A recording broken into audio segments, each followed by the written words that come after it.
Are we live? Yes, yes, we are. All right. Hi everyone. This is me being nervous again. Oh damn. when when will I stop being nervous at the start of every stream? It's getting annoying. Did I publish my new? Oh, I didn't. All right. Uh, I hope my notification went all right. Hi guys. You're so early every time. How are you today? Thank you for coming.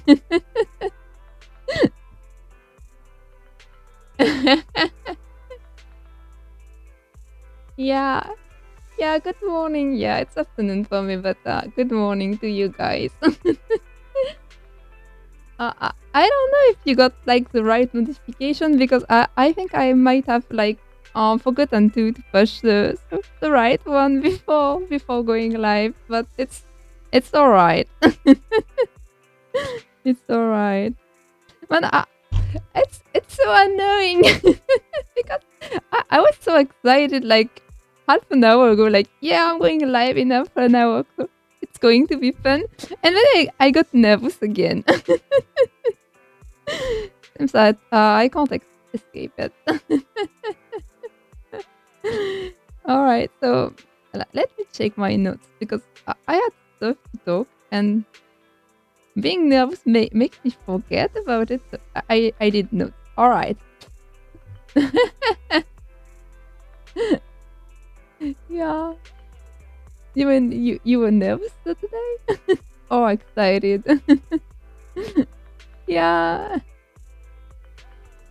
Yeah, you guys are already like early birds, I guess. Oh damn. Yeah, so as for streaming updates, first I'm going to go over the shameful part because I realized like yesterday that I could actually, edit the panels. Oh. Oh, you did. Oh, great. I didn't know. Did it go well? I hope it went well. But yeah, it's sorry, such, I don't know, scary moment, I guess. But yeah, hi, hi, hello. I think it's your first time here. Welcome. I am very bad at reading names, but that's why I'm not saying them out loud. But hi. So yeah, as for my streaming updates, the shameful part is I realized like yesterday that I could actually edit, the about part on Twitch profiles. For some reason, I thought I couldn't. So yeah, that's why it was empty. Now I know that I can. So yeah, my weekend was good. It was great. I hope yours was too. But yeah, so I guess I have to fill out the page now. So we'll see. I'm really going to do it tomorrow, I think. Yeah, but I do hope you. Yeah, I mean, rules are kind of tricky, like it's like dating abuse stuff, I guess. But then also sometimes you want to be like for more in details, and I don't know. I mean, you guys haven't gave me any reason to be very strict or specific or something yet, so I don't know, but maybe I should. I thought about it, but it's hard to write rules, I guess.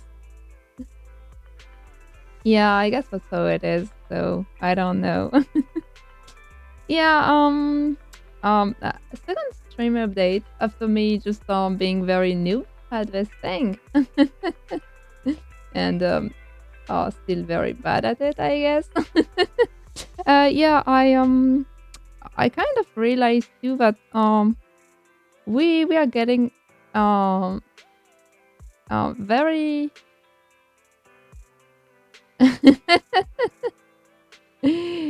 yeah. But I mean, as long as you guys like keep it, I don't know, respectful and decent, I guess it's fine. I mean, if I have something to add, I will tell you. Don't worry, I will be strict if needed. But as long as you guys are nice, I'm going to stay in my default setting, which is friendly, because yeah, my default setting is bring friendly to everyone, I guess. So yeah, as for streaming updates, I mean, I kind of realized that somehow we are getting very close to affiliate for some reason. Like, did not expect that. It wasn't the goal, you know. I mean, I launched this stream like 2 weeks ago because I wanted to see if I enjoyed it. I do a lot, as I've said many times. But yeah, somehow affiliate's getting close. So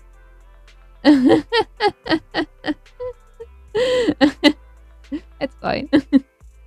But yeah, somehow I don't know what to think about that. I guess I will see. I mean, I've decided that next 2 weeks we are going to be just me figuring out the schedule I want to keep or not. So I am just going to let it. I mean, I'm not going to care about it before I'm sure about what the schedule's gonna be. So if we eat that before, not going to do anything about it. We will see in 2 weeks when I decide on the schedule. But I kind of want to stream more actually. But yeah, we will see. I mean, yeah, we will see definitely.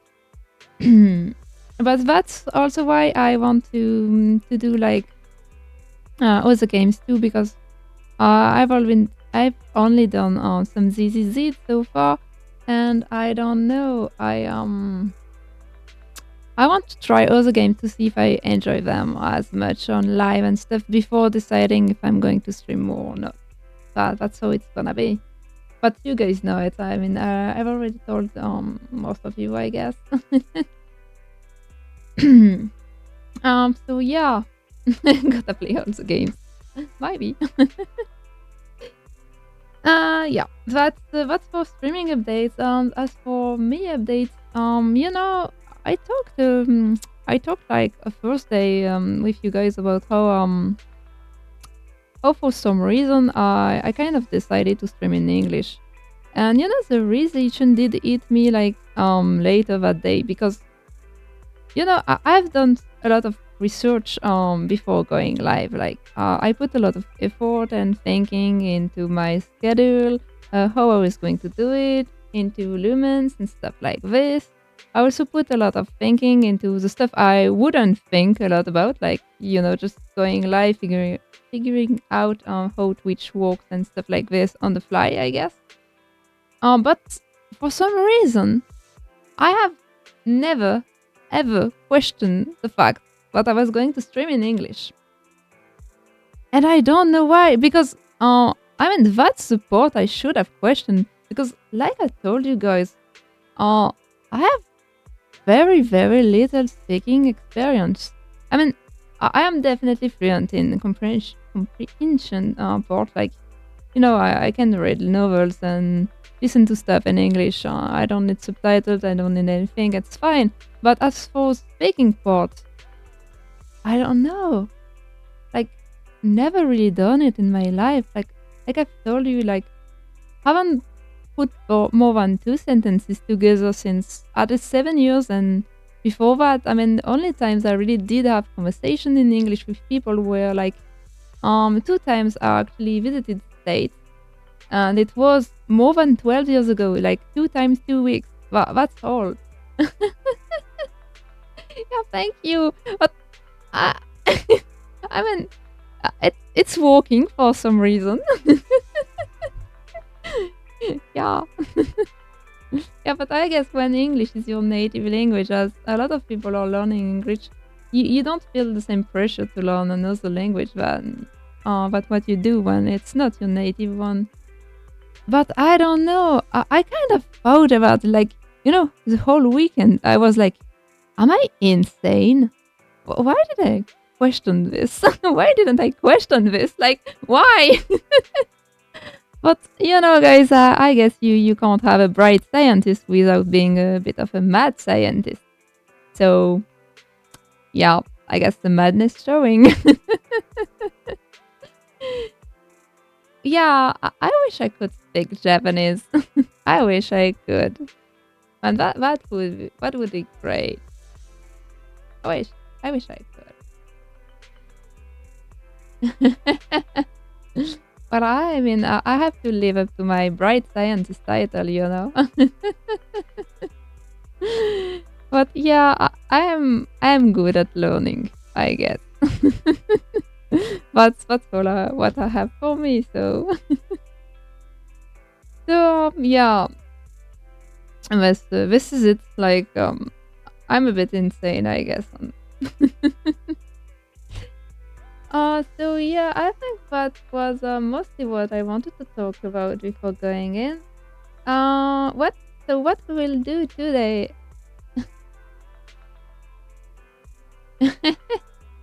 Yeah, I mean it's hard, like definitely is a long stuff thing. Like you can't learn a new language in a few days. But that also depends on what your goal is. It's if you're learning just to be able to communicate a bit with people, you don't actually need much time if you want like the basics.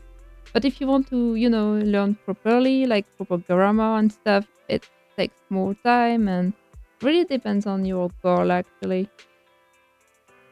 Like didn't really have any goals for learning English at the start. It was just like, yeah, that's something I learned in school and it's fine. But I had this exchange thing. Like I went to the USA 2 times when I was in, I don't know, it was maybe middle or high school, stuff like this. Was part of an exchange program and went like 2 times 2 weeks. And the first time I kind of realized that even though I had good grades at school in English, um, it wasn't enough to. It wasn't like I learned like the theory, like writing sentences and stuff like this. But in a real settings, it was useless. Like I couldn't understand people because they were talking too fast and not very distinctly, and I couldn't speak to them because by the time I thought about my sentence with proper grammar and stuff, conversation would have moved like uh two topics. We were like 2 topics away, stuff like this. So it was hard. Um, that actually gave me a goal. I was like, yeah, I'm going to go to do this exchange thing one more time a year later, and that time, this time I would love to be able to speak with people. So I trained really hard for 1 year, but I trained not at school. Like I did stuff like listening to stuff in English, reading stuff in English, stuff like this to get me ready. And my second time was way better. Like I had really proper conversation and stuff like this. And it made me love it. Like I was so happy. Yeah. Oh, yeah, you talked about Japanese. Yeah.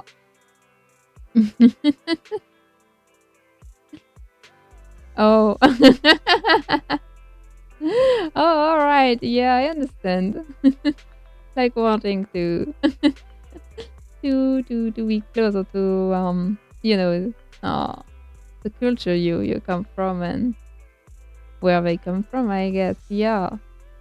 But yeah, actually that second trip to it was I went to Florida actually and met really nice people. It was really fun and that gave me like the push to continue doing stuff in English and that's how it is today. I mean got this level because I kept looking at stuff, but stuff I liked in English and stuff like this. And now I don't even notice when I'm looking for stuff in English or in my native language. It's mostly the same. But as for speaking practice, yeah, definitely I definitely don't have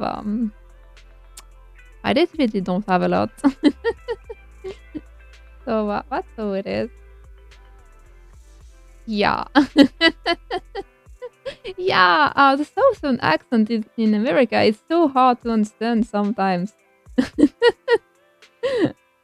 I am, yeah. But some English accents are really harder than others to understand. Yeah. Oh, I get it. It's weird. Oh man, but yeah. So what we are going to do today? No, I mean I get it. I've heard people speaking with a really like thick Southern accent, like American accent, and it's kind of hard to understand sometimes. But yeah. So let me let me tell you about what we are going to do today. I'm sorry, I'm still so nervous. It takes some time for me to slow down. And so yeah, what we are going to do is what we are going to finish Fufu Agent story, because I want to go to the end of it, but it seems like it's very short, like so I think I've already done like half of it, so it's not going to take a lot of times, even if I am very slow, as you guys know. And then what we are going to do is I am going to talk about this game characters, because I love them. And why we are doing this is because I'd like to try a new game on Wednesday. So this will be the last easy stream in maybe 1 or 2 weeks. I think next patch is dropping next week. So maybe at the end of next week we will go back to ZZZ for me to play the 2.3 story. But I found it fitting, like if I was going to end my stream today with ZZZ talking about characters. So I am going to bring, like, I have prepared this because we are getting more professional now, and we are going to do this. If this shows up, like I have this ready. We are going to do a tier list. Yeah, I'm going to start on Kai Wednesday, I think. So if we have time today after the Fufu story, I'm going to pull this, and I am going to explain to you why all those characters are great, and I am going to make my first tier list live, and it will be about how great every character is. Yeah.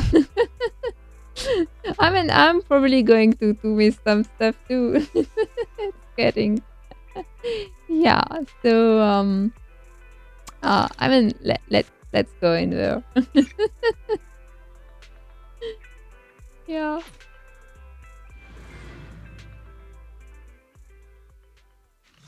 I have no idea what you are talking about. Like I don't know this character. I don't know them. I know nothing about that game. Sorry. So, yeah, what were we doing? Yeah, we were going to prepare for shooting day, I guess, talking with director and stuff. Yeah, I guess I'll find out. I mean, I really like know nothing. I, I've only seen like maybe one character from Honkai. It's like Kafka, I think. I'm not sure it's her name, but that's the only one I've seen. So I don't know. It's going to be fun. We'll see. All right. You know what? I kind of think I'm going to read the dialogues aloud, but I am no voice actor, so it's going to sound very silly, and it's going to be fine. All right. So the director is saying we are shooting the non-action action scenes in the city today. Are all the main actors and actresses here? Yeah, I'm coming. Camera crew is in position.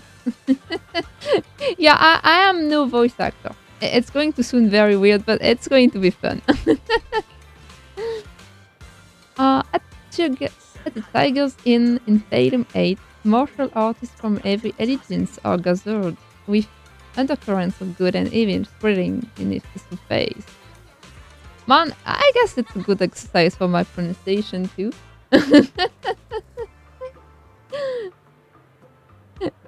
Yeah, I will see. I will see when I meet the character. And it's precisely in this crossroad of good and evil worlds on the street flows fastest.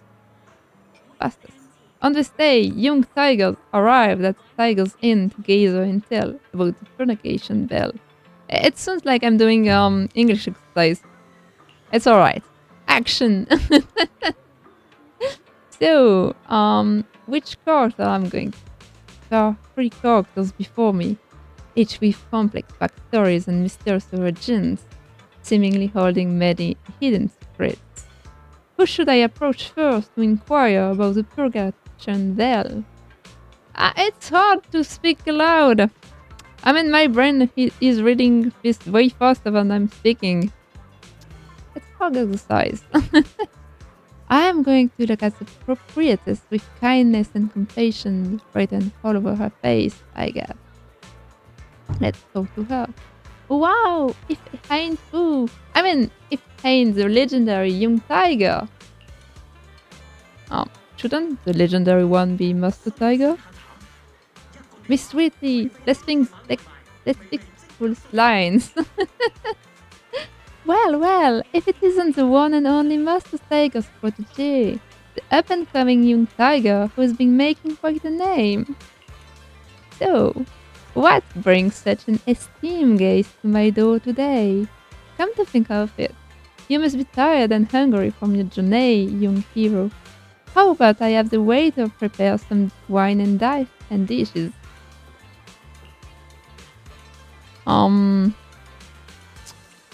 What's happened these days? Anything special? Nothing but hot-head fools with us sworn drowned here by the purgation bell to seek fame on the moon purgation. Or the usual bunch of crafty yet dim-witted bandits looking to fish in troubled waters and cause mischief. So what? Let's. Why can't I just tell her you're the crafty yet dim-witted bandit? I'm going to go with this. Cats don't respond to personal attacks. How do I have to say? Oh no! She doesn't want to talk to me anymore. Alright, I guess I have to do the right answers.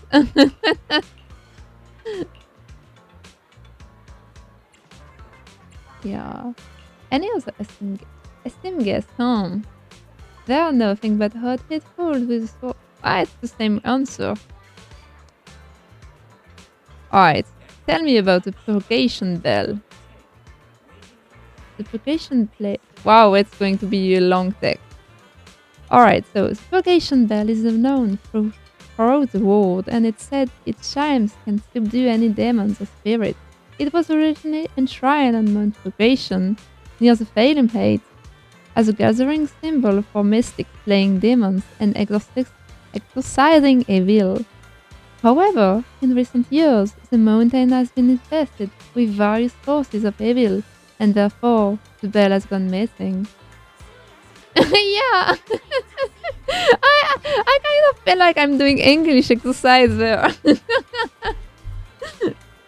Legend has it that retrieving the purgation bell could bring peace to this chaotic world plagued by evil.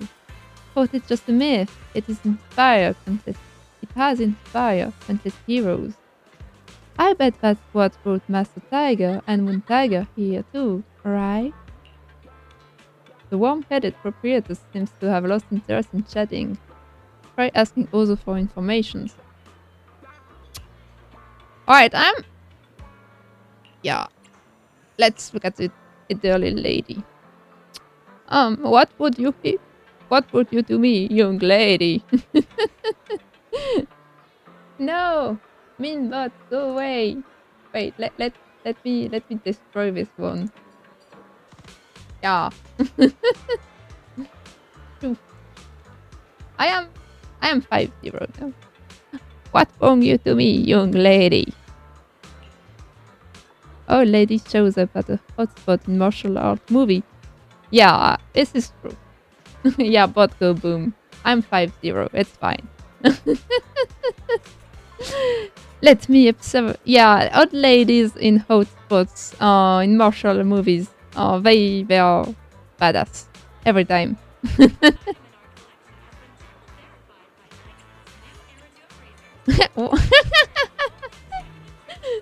Yeah, I am 5-0 against bots so far.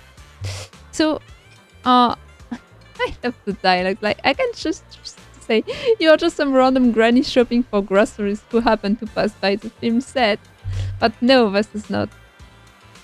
I am sure she's a disguised leader of evil mystics.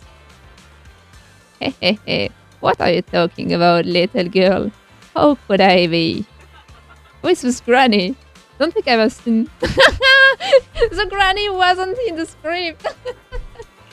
Alright. I saw you cross gather here early in the morning. No, I am 5-0 against bots. I don't know what's my size in. I don't. Let me check. You know what? My size isn't confidential information. Let me check. What's my size in inches? Oh, I mean foot, maybe. Inches going to be. I am 5'3" actually. I think if I put this right, not much higher. I am small, but it's a great thing to be small. You know, like you can go through crowds and sneak around. That's the cheat code. All right. So what troubled elderly lady is saying? I saw a huge crowd gather here early in the morning. But there might be some sweet sales going on. Cut! How did this whole lady get in here? If you don't have it, just say it. No need to scare an old lady like me by yelling so loud. The mysterious old lady seems to have lost interest in chatting. Try asking others for information. Alright, today I'm just going to try to chat with the proprietors once again.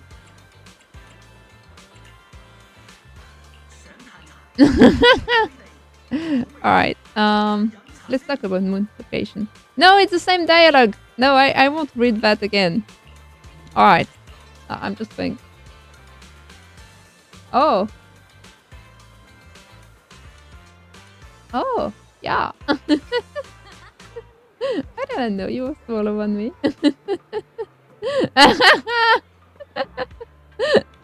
Man, you're tall.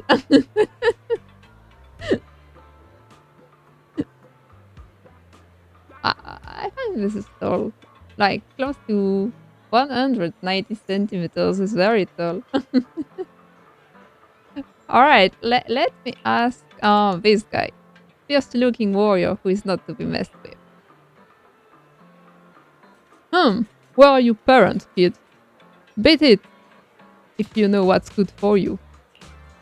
That tough-looking fighter is acting all cocky. Time to show him what young tiger is made of. Cast a sharp piercing gaze. Yeah, I'm going to do the piercing gaze. Who's piercing eyes?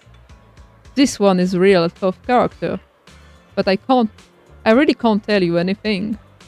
The tough-looking fighter seems like a hard nut to crack. Let's fight the right angle to break through his defense. Oh, I'm going to send regards to his folks. The tough-looking fighter rolled his eyes. I guess it was the wrong answer. Best not to open with that kind of talk when you are out in the streets. There are plenty of orphans like me rolling around.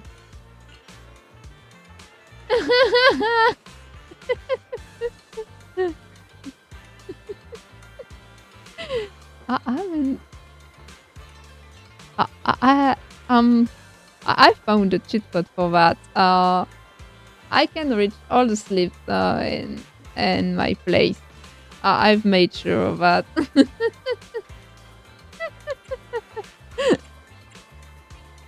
Maybe I should, have. Oh, I don't know the word in English.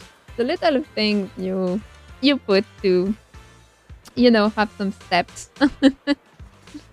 I have absolutely no idea how it's called in English. Let me check out. Maybe I know the word, but I don't remember. Um. Oh, it was just step later. All right, fine.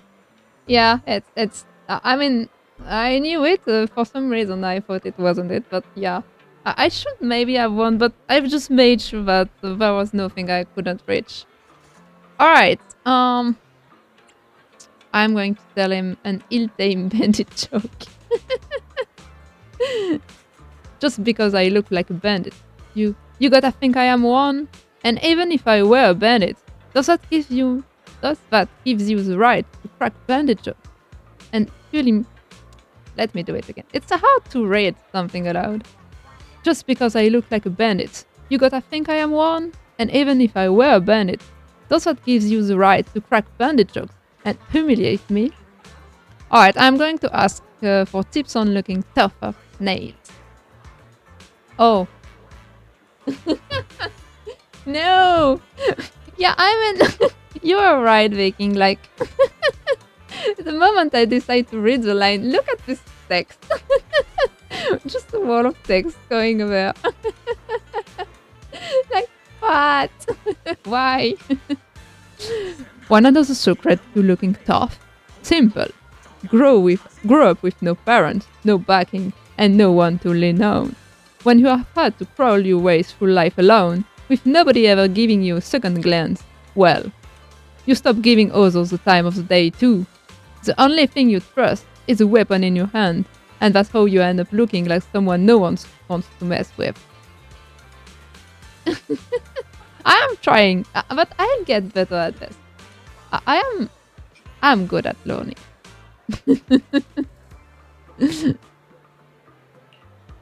The tough-looking fighter delivers a string of lines that sound in both melancholic and a bit theatrical. Seems like he's really opened up now.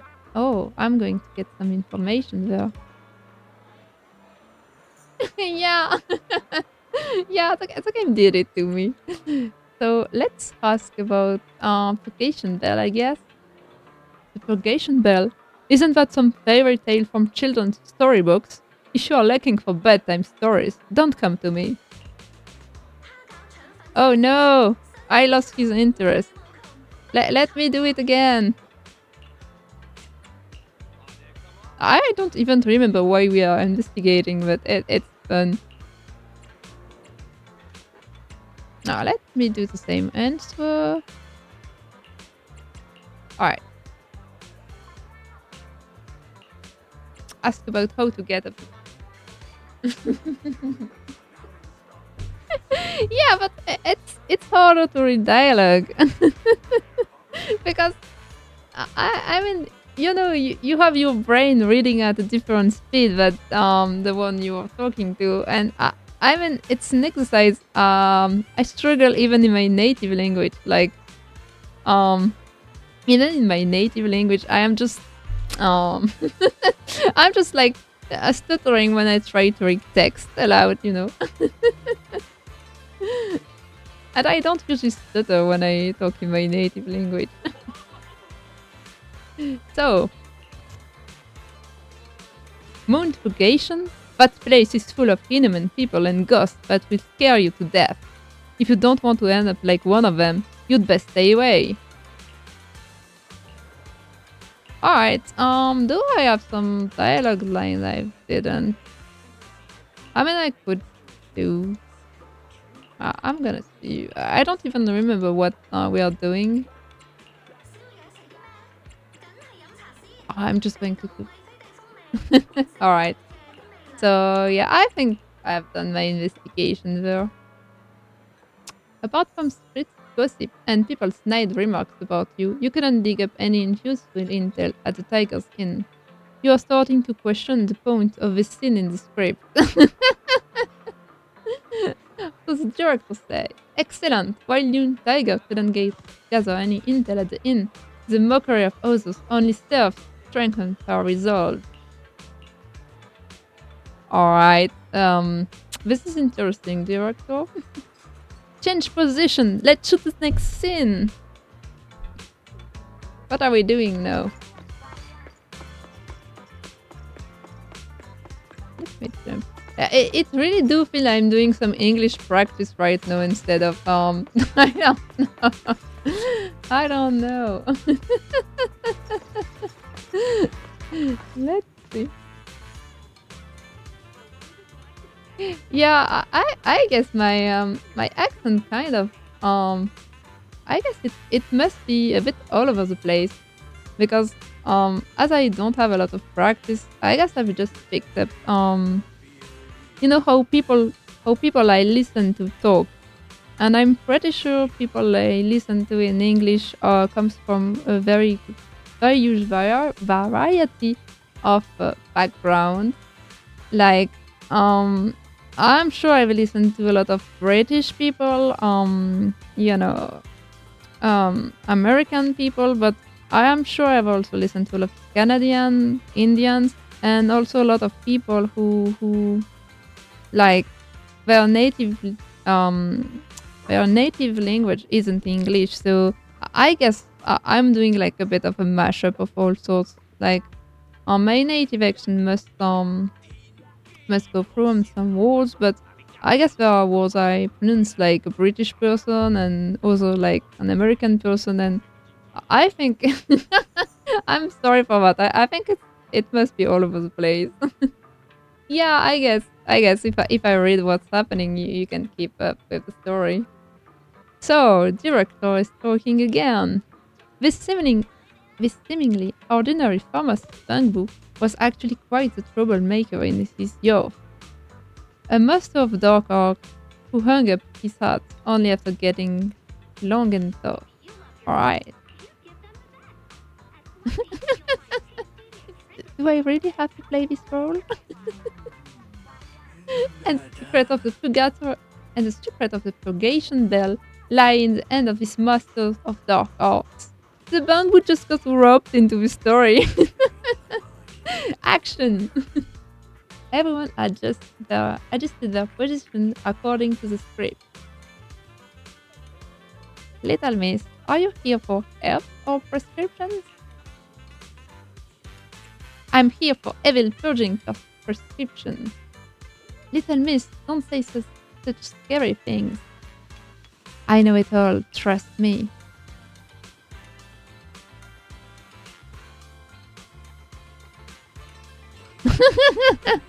Still having a hard time accepting this as my character background. Poor Bangbu, he got dropped into this. You found out. Go ahead, young tiger. What do you want to know? Search for clues about the purgation bell.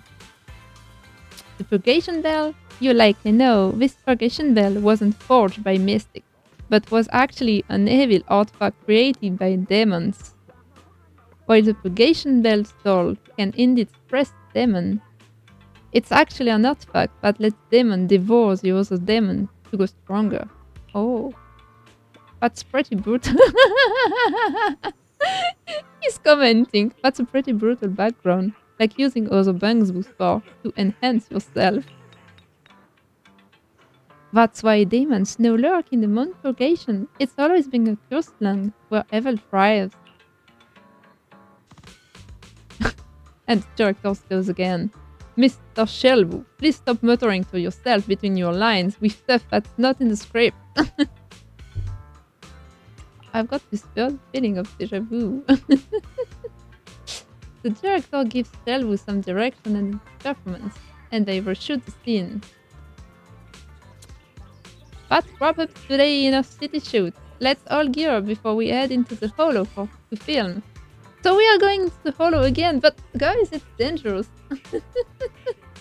Miss Fufu, you did great today. Let me know when you are ready to head to the holo. The crew will wait for you before setting off. Yeah, I'm going to move. I'm going to do it. Let's fight. Let's fight. Let's do it. Why do I have Evelyn? Oh, I guess they put Evelyn into this fight because she was a Riven character when this whole thing was going down. There's no class today. Yeah, let me get my use of her and let's.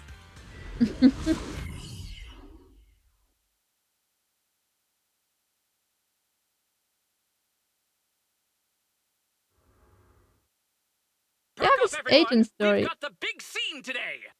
An old steed in the stable, a hero past his prime. How closely does the fate of Master Tiger mirror Mr. Sung Huang's own struggles in life? Oh, all right. Yeah, I guess this story is a bit less dark. It's fine. Hey, did you really need to emphasize the old and past his prime parts? Where exactly is the similarity? The director just told the main actor he was washed up. All right. You're missing the point. An old steed. I mean the sentiment. Heroism. A heart full of righteousness and courage. Attention, everyone! Make sure to capture all of Mr. Sung Huang's magnificence! So that means I don't have much screen time, right? Phew, thank goodness. Oh no, I think you're mistaken, Fufu. You're going to have to fight everything by yourself again. I can finally focus on investigating the miasma. Miss Fufu, don't get distracted. We're about to roll. Action! Master Tiger and Young Tiger venture deeper into the heart of Mount Purgation, drawing closer to the truth behind the Purgation Bell, and to an even greater threat. The two tigers split up. Oh. No, I was too fast. I thought dialogue was...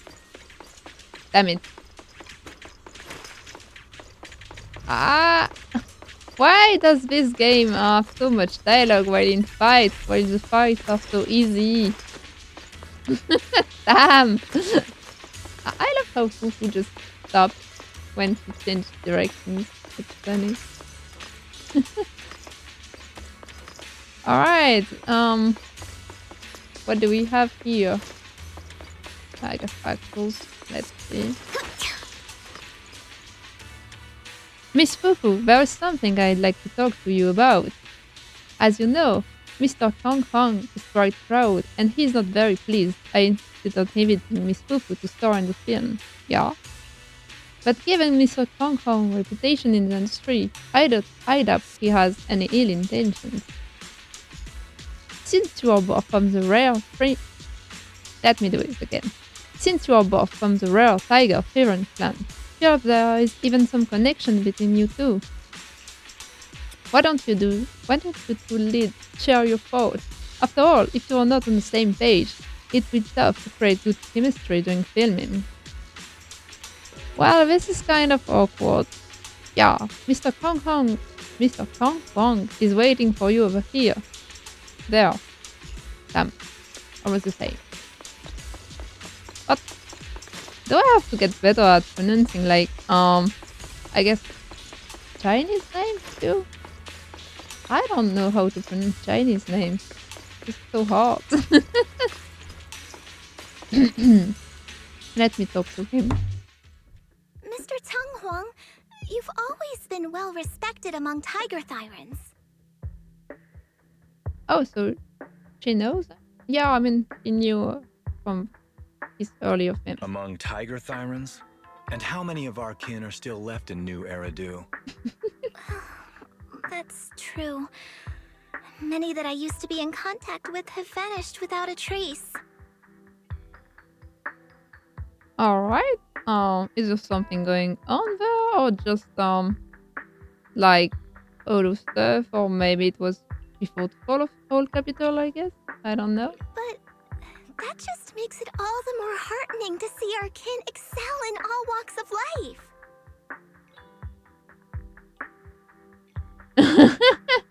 Yeah, I guess it's so hard, like so hard. You've only been with the crew for 2 days and you've already picked up how to smooth talk?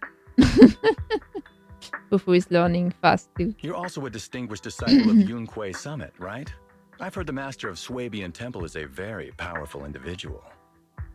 I mean, when I first got introduced with some of characters, I just put dialogue lines on repeat so I could try to understand how to pronounce those names.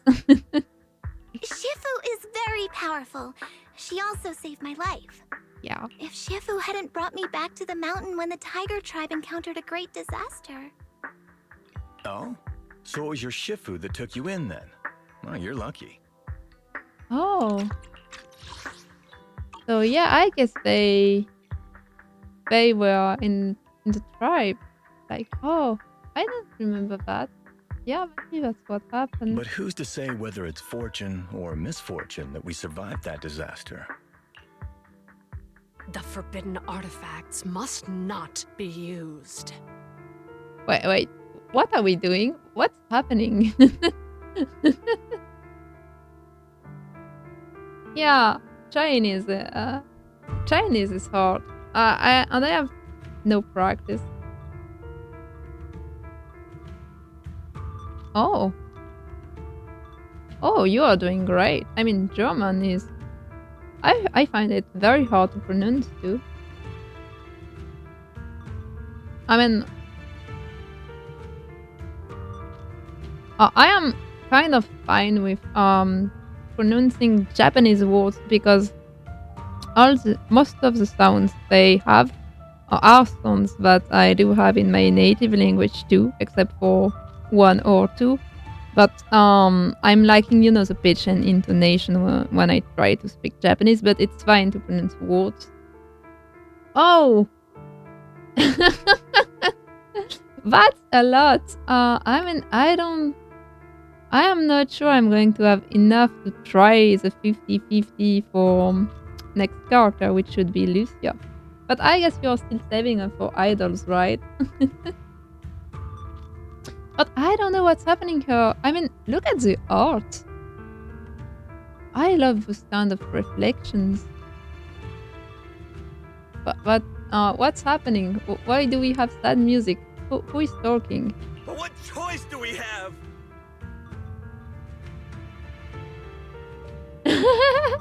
Yeah, I guess when you learn yeah, I guess I think Zhao is going to be there before the idols. Probably maybe might even be 2.4, so you have to be ready. Oh yeah. Yeah, I guess. Yeah. Oh yeah, I guess that's what's happening. But yeah, when you try to, understand a language, I think over two things, like spoken language. First you have to understand, the words pronounced. Like it's not only, I mean, when you are listening to someone speak a language, it's not only knowing what words mean. It's also, like hearing the words, like really hearing it. And I guess I could transcribe Japanese because I have listened so much anime in Japanese, like with subs, of course, because I'm not that good at Japanese. But I've listened to so much Japanese that I can figure out, the words. Like I hear them, I hear the sounds. I have just no idea what they mean, but I hear them. No, it's not a mashup anymore. It may be the hollow or the will of the heavens that claims us, but it can never be. I'd say it's fortune. We get to experience the world that our kin, family, and friends never will. Fufu, stay alive! From now on, you'll live in their stead. Yeah, I remember that. But we must also bear the pain that they cannot. The laws of our people shall not be broken. Yes, that's why I started training at Yonghui Summit. What about you, Mr. Tang Huang? You have your convictions too, don't you? And I've been pronouncing his name wrong. Like, Yes, that's why I started training at Yonghui Summit. What about you, Mr. Tang Huang? You have your Tang Huang. convictions too, don't you? Convictions? I just don't want to follow in the footsteps of our kin. What meaning is there clinging on to convictions in the face of life and death? focus about honor, I guess. In this world, it's eat or be eaten. You didn't think the entertainment industry would be any different, did you? We did give up a lot because of the Hollow. But surely there are things worth holding on to, even when faced with life and death. Do all mystics speak with such grandeur? The true meaning of the scriptures is always hard to understand. But I think the reason we train and meditate is to fight for the things worth holding on to. Yeah. I mean, if you find everything is meaningless, must be hard to find some things you like in this Mr. Tiger. Our two heroes, the camera is ready to roll.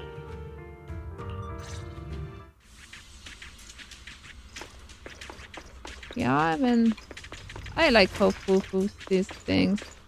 It's pretty optimistic, but she's right. Like, better to have stuff dear to you.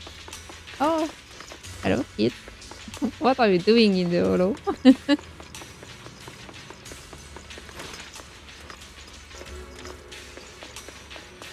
Yeah, I guess that's how it is. Our two stores all set to go. I'm good. Action. Run! It's dangerous here! Oh.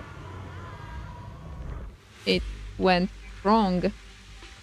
Yeah. It's a curtain, hallucination, ethereal? No. Monster? No. Don't let the third. The monster. How many one? Must. Oh no. In the Hollow Era, demons and monsters ravaged the land. Evil spirits plagued the world.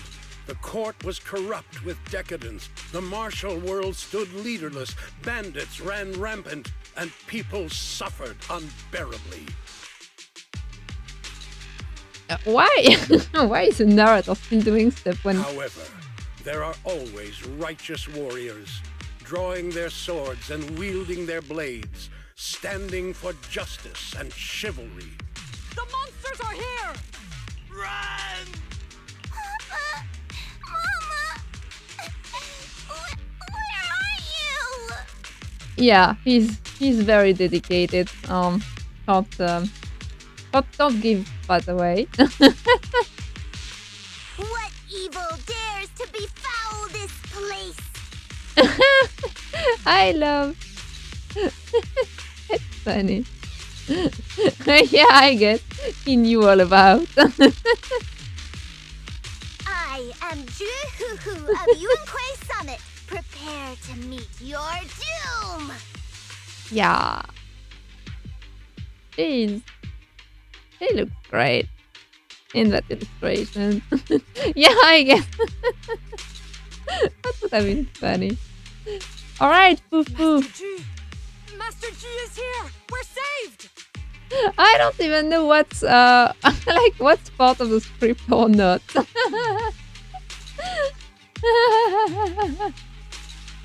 Yeah, but yeah, I guess she still looks cute. You're right. And hi, welcome to to my rambling.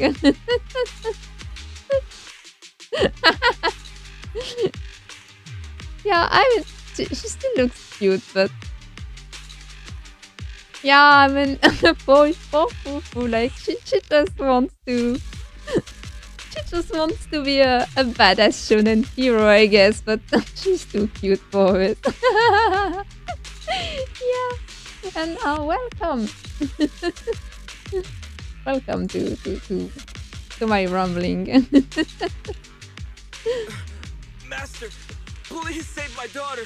She's still trapped in the village. I guess gotta give props to the actors there for staying serious. Fear not, good people. Master Ju is here. Yeah, it's like it's exactly like this. Like she's too cute to be intimidating, but I guess she's very strong. You know, like she's really reliable. I guess like they are safe with her, even if it just looks like you wish to pat her head. There will be no suffering where I stand. Only justice. Yeah, I guess that's it.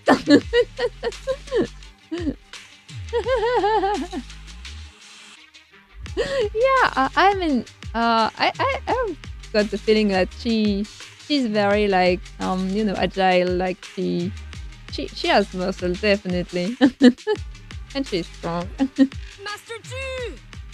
Master G! Master Ju is here, and clear skies will follow. Master Ju! Oh, so she's the master now. G! Rest here a while. Time is of the essence. I shall rush to the rescue. She is living her best life there. What an overwhelming energy. But where can we go? Hurry! We've got to save these people first. All right, let's help them. Oh, all right. Use it first. I like how she moves What a dirty move. in combat too, I guess. She looks fierce despite being so small.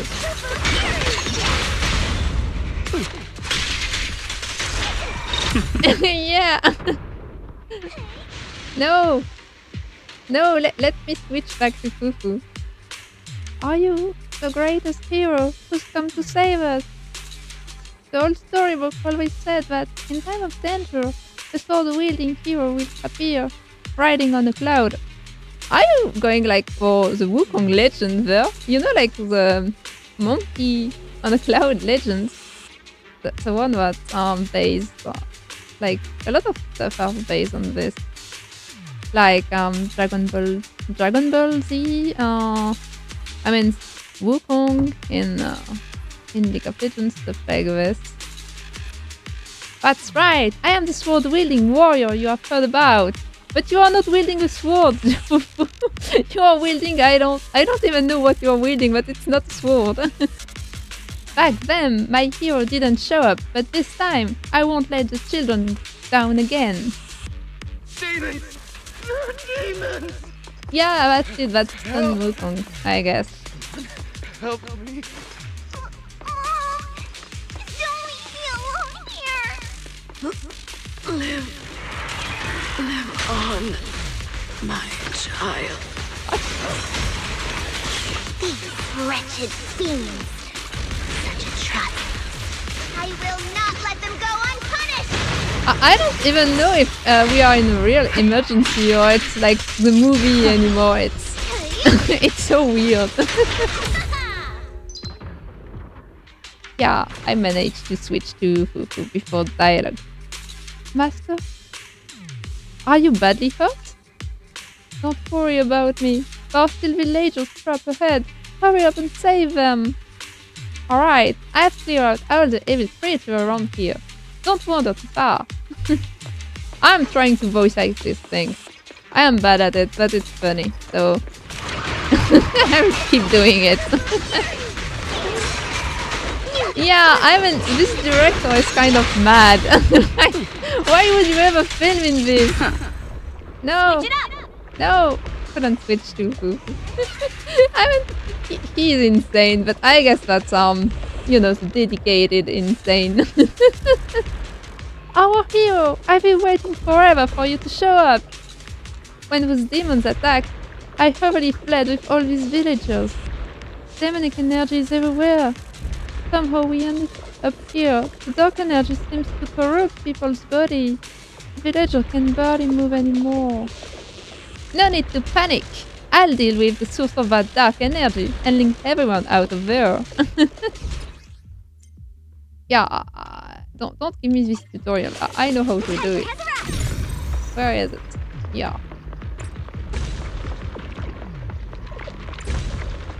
But yeah, what a great idea to film this into the hollow with miasma going around. The miasma tumor has been destroyed. Sign of human tampering. Something's fishy with the film crew. Someone must be pulling string behind the scenes. Yeah. As miasma dissipates, everyone steps out of their hallucinations. The villagers gradually regain consciousness. Stop right there! Get rid of them. What's happening again?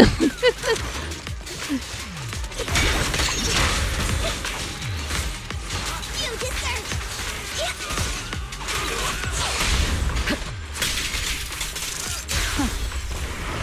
Yeah, managed to Everyone, switch to Fufu. are Yeah, you all right? that's my goal actually. Like every fighting scene, I'm trying to switch back to Fufu to stay in the immersion. Oh, head. So dizzy. I feel like I fought Miss Fufu for 2 hours. You would be The dead. equipment. It's all broken. And the film is burnt. Oh, It's probably because the ether concentration got higher than the equipment could handle. yeah. I want to stay in character. It's fine. Yeah, who could have thought that filming in a hollow would be dangerous, right? Who would have thought? No one, of course. Damn. I mean, if Fufu wasn't here, this is funny, but if Fufu wasn't here, they would probably all be dead. And this is less funny. Don't forget about the darn equipment. Oh, isn't making sense? If it weren't for you, we'd all be lost in the hollow. To think that producer promised me a completely safe filming environment. Oh my god, he's not insane! We are saved! I looked around, but there are still some crew members I couldn't find. Right, both the producer and Sung Kwang are missing, as well as other colleagues. I suspect... No, I'm certain this was no accident. The Exaltists are behind this. But why would I mess up the I game? couldn't care less about the producer's survival, but he has the remaining funds for the film. Yeah, I guess at least he has this going on for him. But oh man. This is yeah. Oh. But you've all been exposed to highly concentrated ether for too long. You need to leave the hollow as quickly as possible. Yeah, tell them, Fufu. I'll escort you out first. Mr. Director, please arrange medical assistance for everyone before the corruption symptoms worsen. I'll come back with other disciples of the temple and look for the rest of the crew. I'll also get in touch with the association's rescue squad. Thank you, Miss Fufu. Yeah. It's, I guess kind of same thing. I haven't seen that movie in so long, but it was good. Maybe I should do some rewatch of all the Pixar and Disney movies sometimes. A lot of them were great. I love animated movies. Protecting the crew, Fufu evacuates everyone from the hollow. Let's head back to the temple and report to Shifu. So we are going to look for the missing crew members?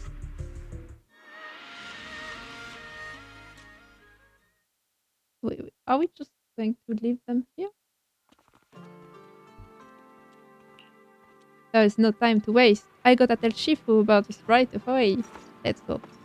Let's tell our Shifu. Yishuan, please help us. Shifu doesn't seem to be in the temple. Not a single message, not even a note left behind. My dear Shifu, why do you always vanish at the most crucial moments? Oh, that's bad. Where are you, Shifu? She's not in the room either. Shifu's not here. But I still have my Juno disciples. Oh, so yeah, of course she's going to ask for faith and for help. Let's go ask Yinhu. Oh no, alright, my bad. Let's go ask Yinhu for help at the temple.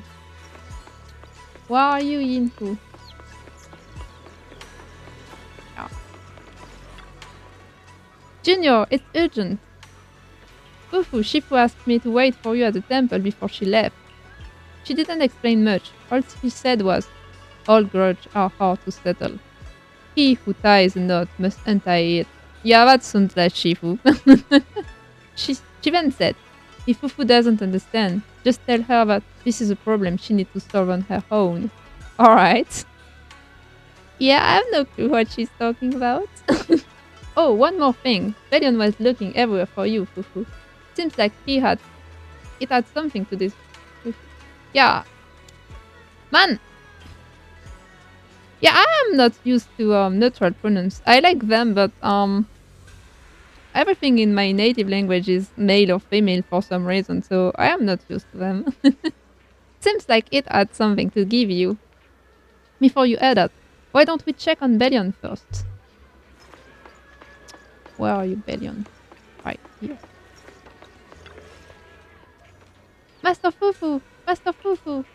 A mystery guest just gave me this thing, and specially named Master Fufu to receive it personally. Should I take like a robot voice for Bangwoo? Like a mysterious guest just gave me this thing, and specially named Master Fufu to receive it personally. I mean, I don't feel Bangwoos are talking like this. I think that they are way more emotion filled, I guess. I know I shouldn't bother you without good reason, but they said it was a matter of life and death. You taught us to always put people's safety first, so I think I should hand this over to you. Billions hands over a voice recorder with a small Exaltis emblem on the end. What? Why are you... Why do you have this? Faithless souls cannot ascend the stairs to sanctuary, but there's always some kindling in dust more special than others. This voice... It's the Exaltist speaker. Miss Fufu, I'm honored to have you attend my performance, yet you refuse to cooperate. Yeah, I still don't know. I mean, most of them does not have, you know, a language module capable of doing real language. Maybe it's like written on their faces, like, you know, when they go in their screen, because they have some kind of screen as eyes. Maybe it just writes the thing. That's my headcanon. I regret that I must temporarily break this wonderful illusion and discuss the terms of our deal in this cruel and boring reality. Yeah, I mean, this language sounds very contracted. Like, sometimes I just say two syllables and it's the whole part. So, you know, the whole sentence. Like a big chunk of text. I agree with you. The deal is simple. Trade your life for the lives of the crew. Oh. But are we still doing a movie or not? The hollow coordinates have been logged in the flash drive. Come alone, or else. I mean, that sounds like stereotypical, like, villain movie. I know villains are not to be trusted, but you have no choice.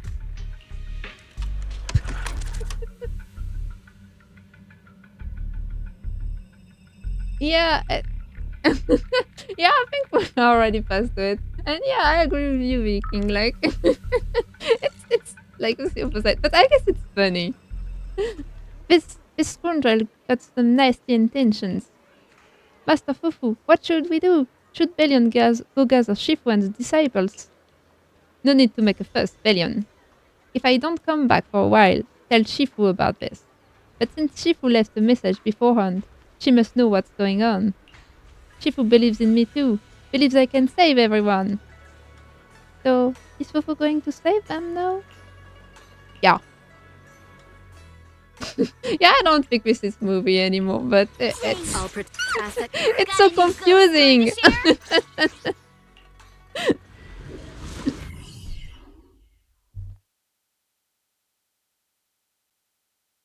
Life and death, existence and annihilation, brilliance and decay, bliss and suffering, all shall return to the Creator. Yeah, that sounds like an nostalgic. Quit the act! Blessings are granted without bias, thus ignorance is mankind's sin. Those who squander such grace must be refined. Me and my Shifu have dealt with countless evils! Yeah, that's right. I don't care if it's a movie or not. You're going down either way.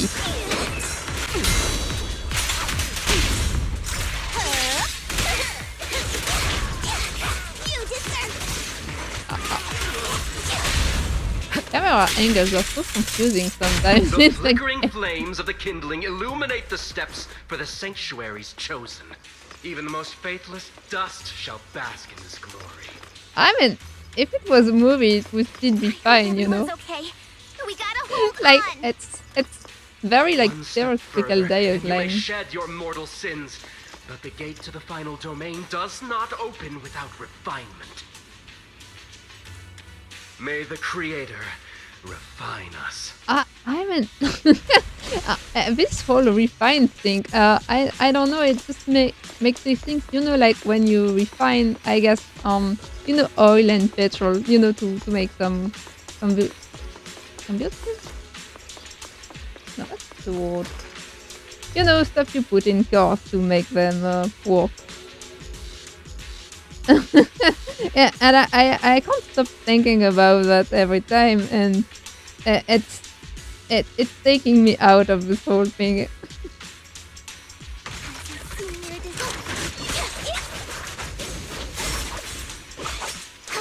I guess let's fight. But it just makes me think of oil petrols and carburant. I guess I don't know. Maybe that's the word. And I can't stop thinking about that. Like we are not like substituting cars. Yeah, I know what I know how this sounds, but it makes me think I'll manage things of this for some reason. Like I can't take doing that to humans seriously. Like I don't think I have ever heard this word being used to talk about humans. So I'm just thinking about like like you would do to ores or stuff like this to make some material and stuff. I like the animation.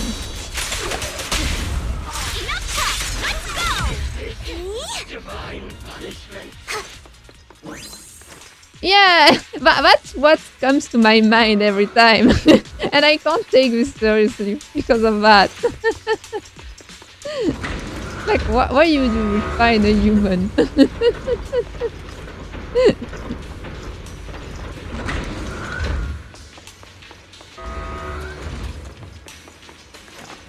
Let me... Oh! Okay, can I open this? No, I guess I need to fight this to save them. I guess.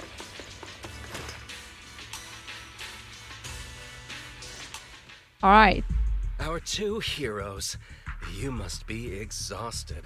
If tiger thyrans weren't so rare, if the bell wasn't so demanding, I wouldn't have had to go through all the trouble of staging this grand performance just to lure you both into my trap. Alright.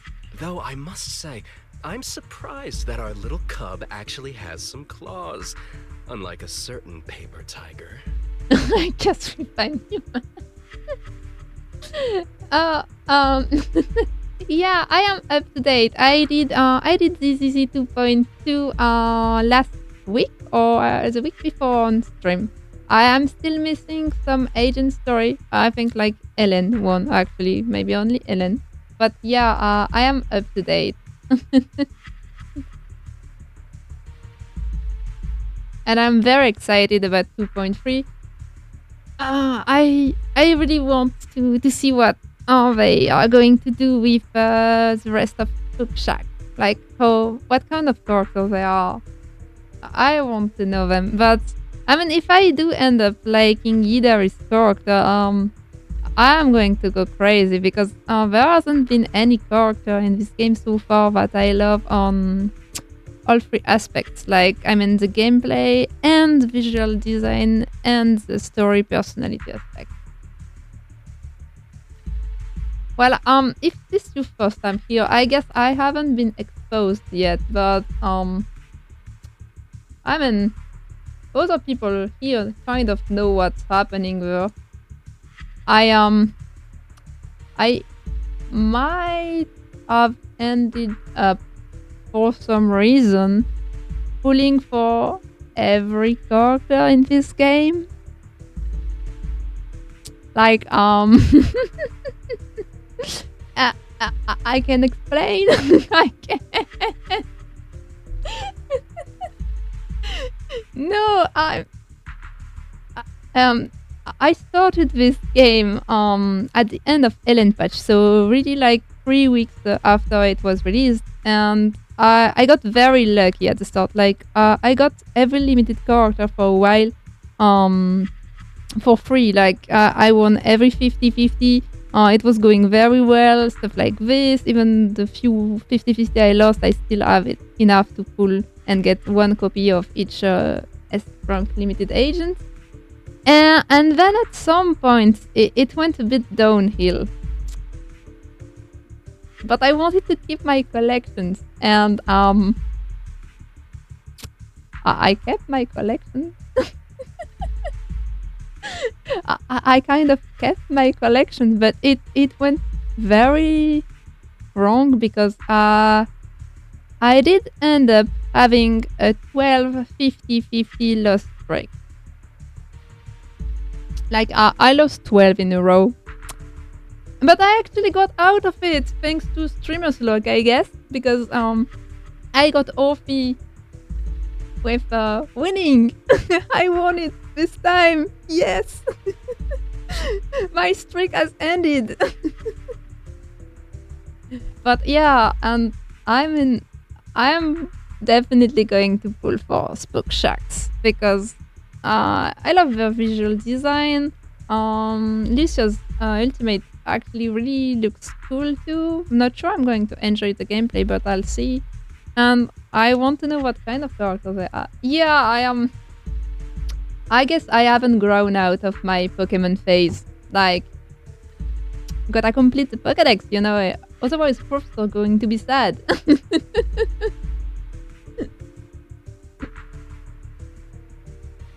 Well, I think it was Groovy who told me that Vivian would be free if you did enough pulls for the next 2 pages. And as I'm putting for everyone, I guess I'm going to get it. Yeah, I mean, I'm definitely going to do this kind of pull for the next 2 pages. And actually, I love it. It looks so cool. I mean, it's probably my favorite skin so far. Like, yeah, I think it's my favorite one. Yeah, I mean, especially as I mean, you might have seen when I pulled for Orphe, but I am like the soft pity gamer. I get every character at exactly like 70, 74, 75. Like every time. Not before, not after, it's like this. Like I've got most of my S ranks at like 74, 75. Like I do not early pull. Never. Almost never. And I do not have I do not go to hard PT either. So yeah, I mean if it's like 2 patches, definitely going to have those pulls. But it's fine. I mean, yeah, it's really my favorite skin so far that they've released. Like, it has a flow. I like it. I like it a lot. So yeah, Our sect has suffered greatly. Capturing Yishuan's prized disciple is no easy feat. Alright, so but how did they... I mean, he couldn't have known that Fufu was going to star in the movie. I know I wanted a stereotypical villain as a cover, but your lines and character are just a little too villainous, don't you think? Oh wait, what? When faced with one's death, is that not when they throw reason? What's happening there? Is it a ploy? Is he an actor? You don't actually think you're some sort of fated, chosen antagonist or something, right? I think something went wrong. Your boss is gone. Your organization is in shambles, and yet you just so happen to stumble upon a treasure of the Tiger Thyrans while walking through the hollow? You're unbelievably stupid. Are the only things rattling around in that head of yours lines to suck up to your creator? Yeah, that's the kind of thing I've wanted to say to Exaltis for so long. Like... Silence! I should have purified that tongue of yours with the flames of refinement. Cover? Tiger Thyran treasure? What are you talking about, Mr. Tsang Huang? The Tiger Bane Bell, a specialized W engine capable of resonating with and catalyzing ether. It boosts the user's abilities at the cost of a Tiger Thyran's life. Oh. Alright. Sounds bad. That's the information you have, right, Mr. Villain? Criminals using criminals. What a cliche plot twist. What the hell is happening there? The whole movie thing went so wrong. Cliche indeed. Which is why it only works on fools.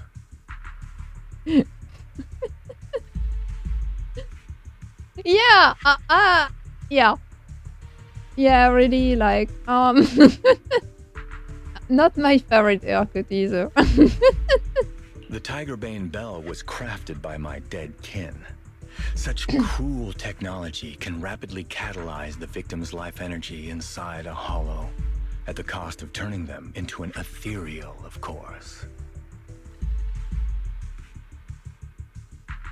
Oh, so it's some kind of things they used to score themselves up in case they had to save someone, I guess. And if the victim is a Tiger Thyran, the wielder can even consume the victim's ether aptitude and life energy to strengthen themselves. I remember now. But wasn't that a forbidden relic of the Tiger Thyrans? It should have been lost in that disaster all those years ago. Oh, has someone been going around like killing current tigers to get stronger? What? That sounds hopeful. It is indeed a forbidden weapon of our people. What I told you wasn't a lie.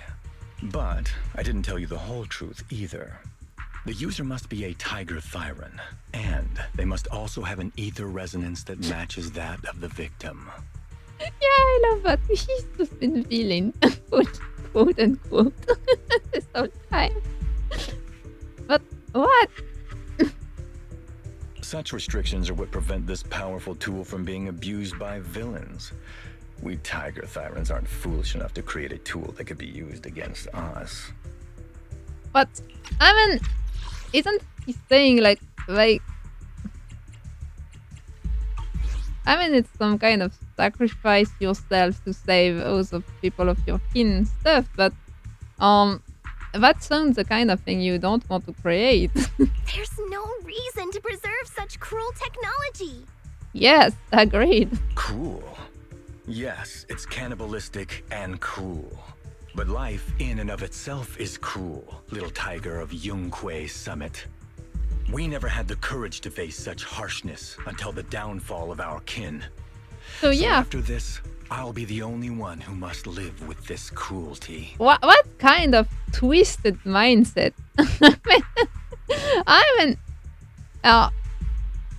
Yeah, I know he's false hero, quote unquote. Yeah, this. I don't know if this. I guess it's kind of supposed to be serious, but I can't take this whole thing seriously with this quote and stuff. Like, what? What are you two yammering on about? Seems like you've completely forgotten about me, the villain. Hey, I'm here. I'm the villain. I'm talking. Notice me. What's happening? How are we supposed to take this tragic backstory seriously when with this line?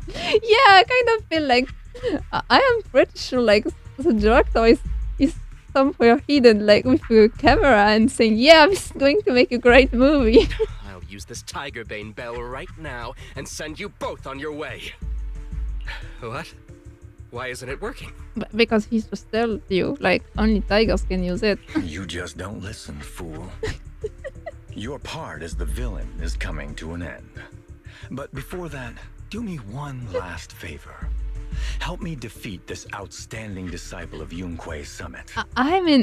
This whole thing is unfolding like the plot of a bad movie. Like the kind of movie you watch because it's so bad and cliche, it's just funny. Yeah, he was not listening at all. I don't think she's so kind-hearted that she'll simply let me devour her. And yeah. Eat or be eaten. That's the way of the world, Fufu. It also has this, this animal documentary vibe, like with tigers are predators and they must eat other animals, and this is how the world is. This kind of vibes too.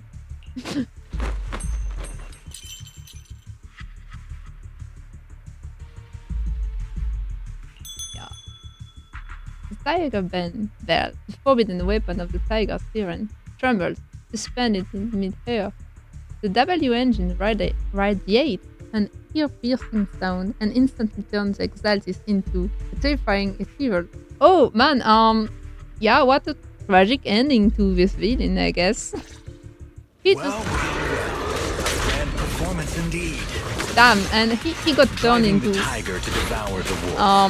A sand one of tiger and a clam locked in a struggle, only for the fisherman to claim the prize. A mantis stalking a cicada, unaware of the finch behind it. Oh, so he was the one narrating this whole thing. These classic plots never get old, I guess. but I think I prefer playing the villain. Right. Give up. Rather than becoming food for the ethereals, why not nourish your own kind? Isn't that more in line with your so-called righteousness? Yunque Summit's proud disciple. Otherwise, wouldn't that be a waste of the grand hero story I so carefully staged just for you? Can I strike? Alright, has the dialogue ended? Yeah, it has ended. Alright, let's fight. Is a strong bond. The threat is still up.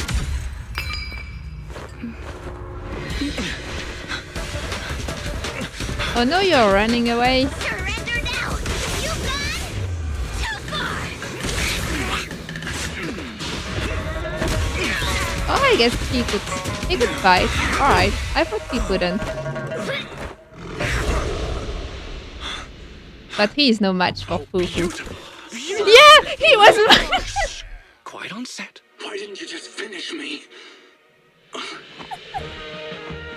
Because they were True heroes stand tall for justice.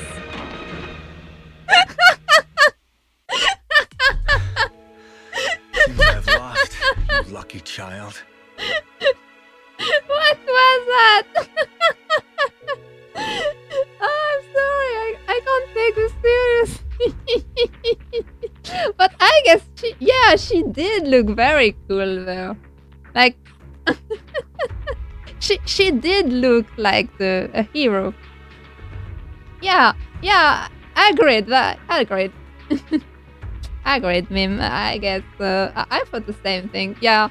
I mean, in last time she tried to look cool. It was kind of cute, like yeah, something cute trying to be intimidating and not really working. But that shot, man, she looked cool. And even in this illustration, she I put on just such a looked great great. performance, but in the end, She looks great in that shot. I like it. I mean, all those illustrations in the game, they are so beautiful. I love them. Damn, props to the artists. They are doing a great job. Yeah, yeah, you're right. I mean, her body proportion.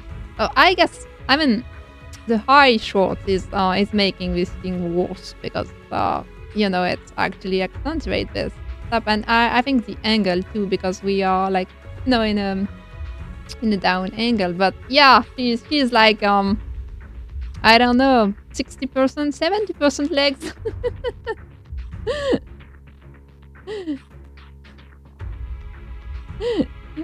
Yeah.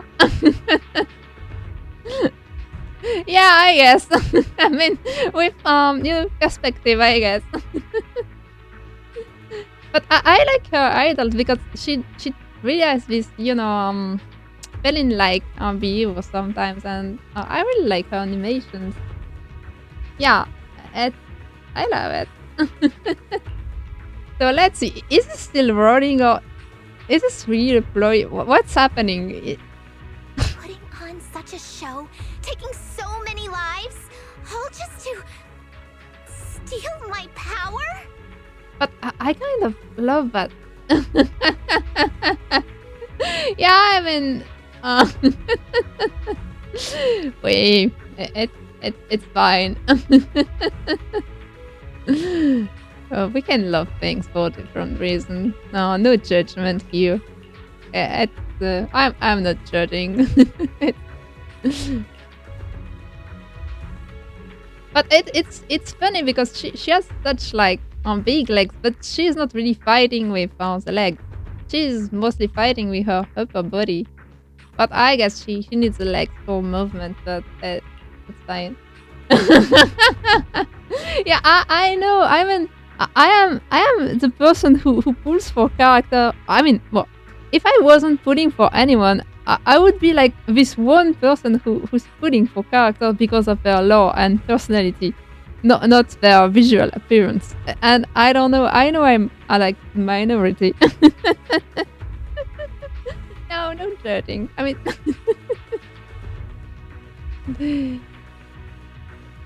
So what's the resolution? Fail, it all comes down to one fatal miscalculation. I knew all Yunque's summit disciples were good, but I didn't think you were this good. I mean, like any good villain out there, he did the only thing a villain shouldn't do, underestimating the hero. I'm a senior of Swapian Temple, Tiger Thyron Ju Fufu, the righteous heroine Master Ju. I mean, yeah, Fufu is one of the oldest Yunque teammates. Well, I mean, because they all got wiped out, except for Yishuan 11 years ago. So she's one of the oldest now. So of course she's one of the strongest.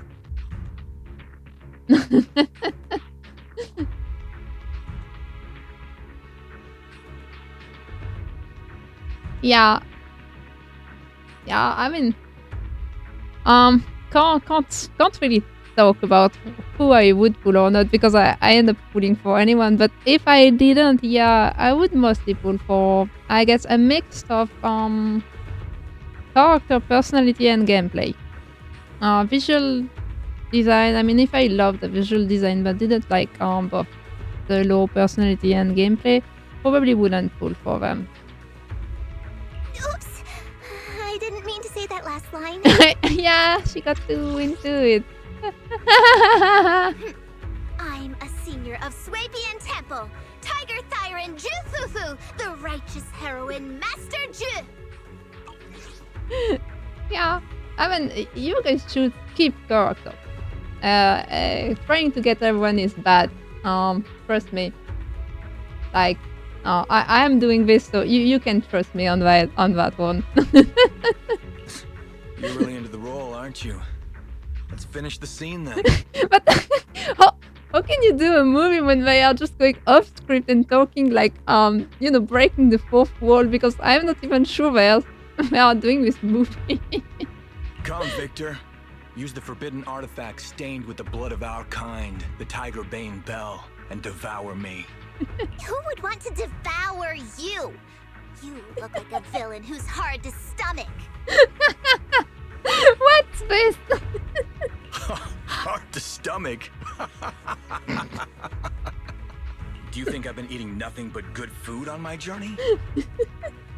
So you murdered the real Mr. Tsang Huang with the Tiger Bane Bell, right?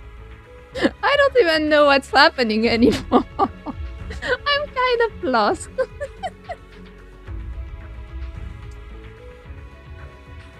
Yeah, but I mean, character in this game, there isn't really anyone that has bad personalities. I mean, there are one I dislike, but they are all great characters. I mean, even the one I dislike, I think. It's more a matter of taste rather than bad writing, I think. But we are going to talk about this because I have prepared for that after this thing. Like as I said, as I'm going to try out a new game like Honkai on Wednesday, on next stream, Wednesday. So, I want to end this stream by explaining to you, and we can chat about them, like why these courses are great. And we will be back to ZZZ when 2.3 drops, because I'm having such fun doing those live. But what's happening there? What is the movie? What is reality? I'm so lost. I siphoned the life of our kin and stole the power within their flesh, along with all the hatred, suffering, and anger. Eat or be eaten. That's how I've come this far. You want to live this way, even at the cost of hurting your own kin? I don't know. Maybe I will. Yeah, I guess it's going to be like this.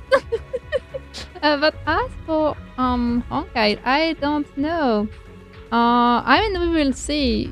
I'm just going with the flow. Maybe I will look into it.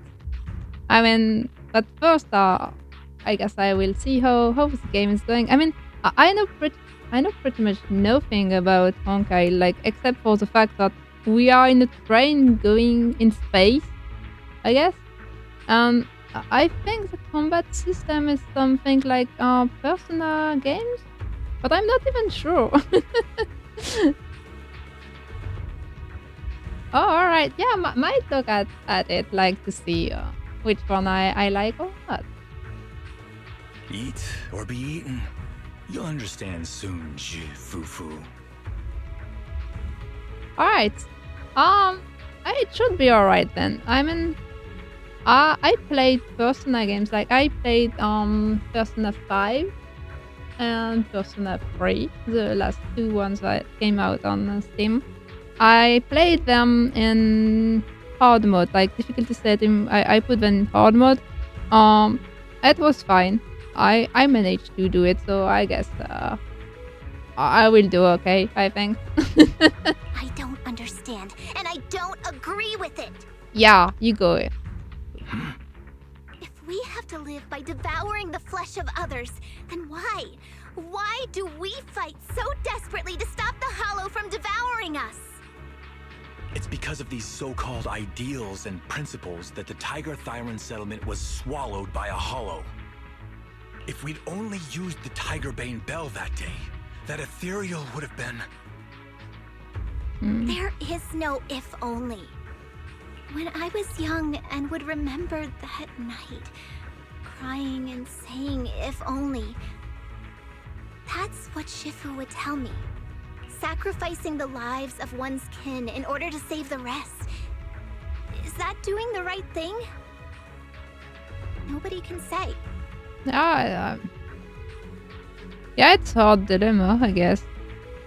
I don't know. I guess it depends on how it all went down. The good at that moment, the evil at that moment. Perhaps it's all just a matter of a single thought. A single thought leaves behind so many regrets, so many what ifs, and so much sacrifice and love. Yeah, I mean, it's easy to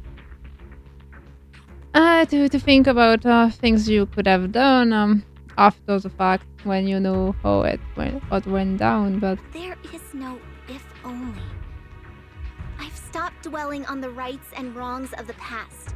All I know is that here and now, I have to do what's right.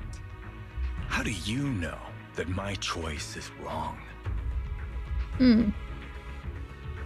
yeah. Shifu also taught me another lesson. Know when to stop reasoning with the bad guys. You couldn't beat me today, so you have no choice but to take my words as a given. Is it just like Victor's are the one writing his story? Oh, don't overthink everything. Maybe one day I'll be able to answer your question, or maybe I won't.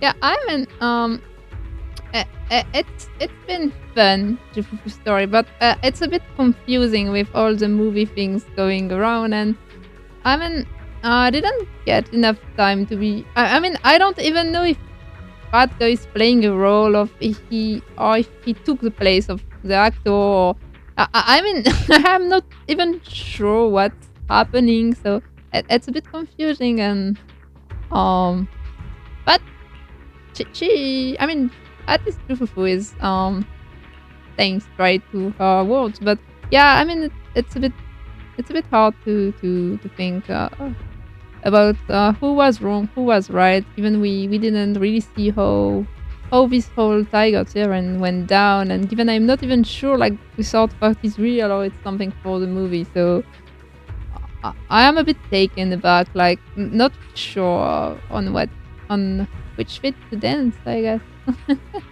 But until some other powerful villain takes my life, I'll continue doing what I think is right. But she's cool. I won't devour you, nor will I take your life. I'm handing you over to public security and making sure you receive judgment in the name of the righteousness that you so despise. I guess there was a movie, but it went wrong because I guess the part of the actor being dead because he was default, but this guy who took his place is reality, and it's not a movie plot. But it's a bit confusing. Fufu. Huh? I hate your name. It makes me feel you've had too good a life this far. Who are you to judge this, Mister? Excuse me? I like my name. Yeah. It does make me feel like I've had a good life so far. Best answer, pretty. The tiger parent that was neither Master Tiger nor Kang Huang was subdued by Fufu, and what awaits him is not retribution or the repayment of a blood debt, but the judgment of public security. Yeah, she did say that. I mean, she did say, well, I'm not going to argue with the one who's lost anymore. I mean, I won, I'm right. That's all. The kidnapped crew members had been in the hollow for a long time. After being evacuated under Fufu escort, everyone was taken to the medical center for treatment. I guess it ended up fine, but it was confusing.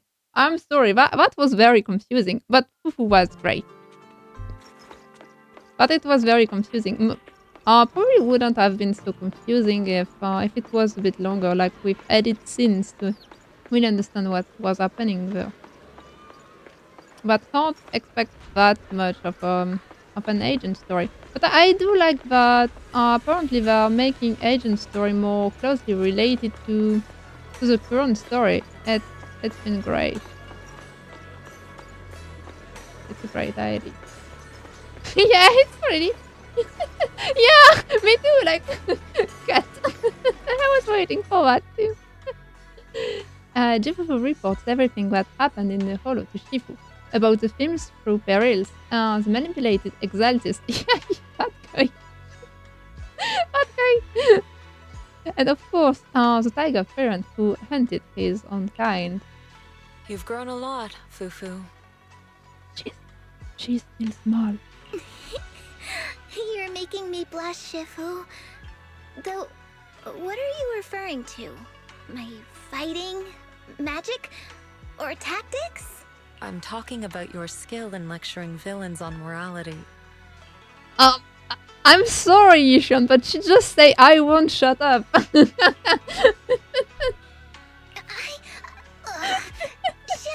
you're making fun of me again. Yeah. It's an important skill for us good guys to have. I don't even know what to say anymore. It's so ridiculous. Making your grand entrance with an impressive line and exiting with righteous words. Isn't that exactly the kind of hero you aspire to become, Fufu? Maybe being a great hero or a legendary figure doesn't always mean you have to be impressive, brave, or even powerful. Maybe doing the right thing is more important than becoming a hero. I mean, that depends on what kind of hero you want to become.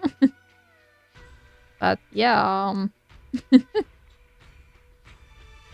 I guess that's the common thing. Master Fufu. Huh? Yes, Shifu. Remember to feed the bird for me. What? A few months later. Oh, did they make the movie? Legend of the Tiger Warrior couldn't complete filming as scheduled. What's currently showing at Sibian Temple is a director's cut cobbled together from filming footage and behind-the-scenes clips. Oh man, I wish I could watch that. It seems so funny. Also, so we are watching it with Belle. That's amazing! So you crushed the schemes of the Exaltists and Vagabond Tiger just like that? No need to praise me. Shifu's actually been secretly watching over me all this time. That's how we always managed to get away safely. So even if I ran into a situation I couldn't handle, Shifu would have stepped in and taken care of it. Yeah, I'm just going to say you out. Oh, so being humble is also a virtue of the great Master Fufu? Since Shifu never showed up, doesn't that prove you're already a capable hero in your own right? Junior Belle, don't call me that! No, she is getting embarrassed after saying out loud she was the heroine. Yeah, I guess, true options there. Plus, I realized that rather than being called Master Fufu, I much prefer being everyone's senior disciple Fufu. She got embarrassed. So don't be afraid when you encounter demons or evil spirits. Senior disciple Fufu will always be there to defeat them.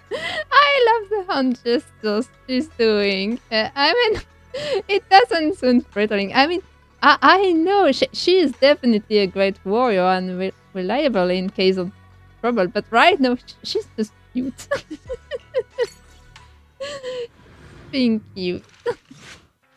So yeah, I guess that's it. But it was fun. I mean, definitely way more lighthearted than the previous one we did. But I guess this one was pretty heavy. Yeah, I want to pat her head, honestly. Want to pat her head. Despite knowing that she could, like, beat me in 1 second. But yeah. But it was kind of confusing. Maybe it would have been better if it was a bit longer, but I mean, it was kind of fun.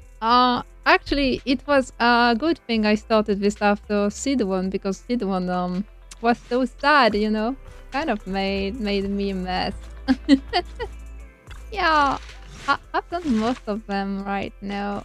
I mean, yeah, I think I'm still missing Ellen, but I'm going to keep that one for another day. Like if I want to do some ZCC content and there are no patches close. So what we are going to do now is I'm going to take a quick break, like 1 minute break, get some water, you know, stuff like this. And then we are going to do something else. And something else is we are going to do this. I am going to talk. Yeah, really sounded like what you're right. So yeah, what we are going to do is I am going after my quick break. I am going to talk about the characters and why they are cool. And so this is going to be a tier list, but it's going to be a lore/personality tier list. We are not going to take into account visual design and gameplay there. Because I want to explain to you why I love this game and why I love those characters and why they are great, even the one I don't like. So this is what we are going to do before next time I'm going to be playing and trying out for the very, very first time on Kyle Star Rail. So while we wait for 2.3, you will have at least my take on those amazing characters. So yeah, first, quick break. And then, let's do it. And see, I had it ready. I'm getting better at this string thing.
Yep, I am back.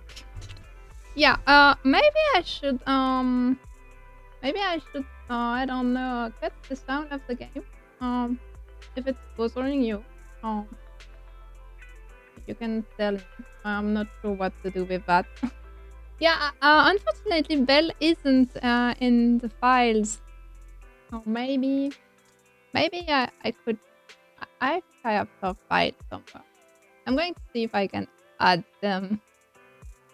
Let me check. Yeah, I have Bell. I have Wise too. I'm going to wait.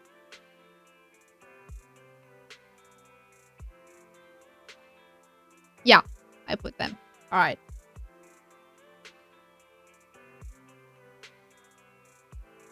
So yeah, please tell me if the game sound is bothering you. I will put it out if it is.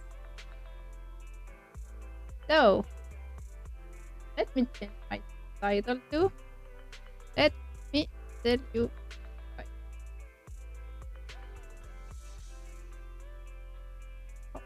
So, oh, right.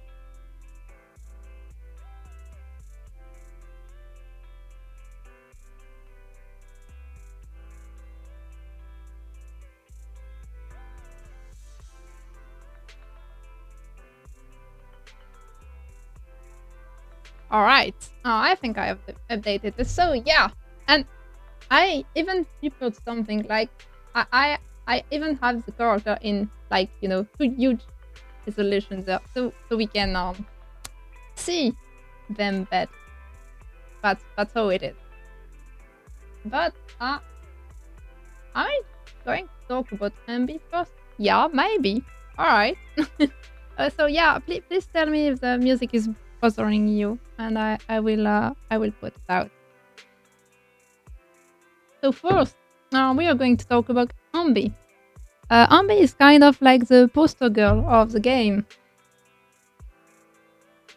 Yeah, see, I am learning. I am doing prep work now.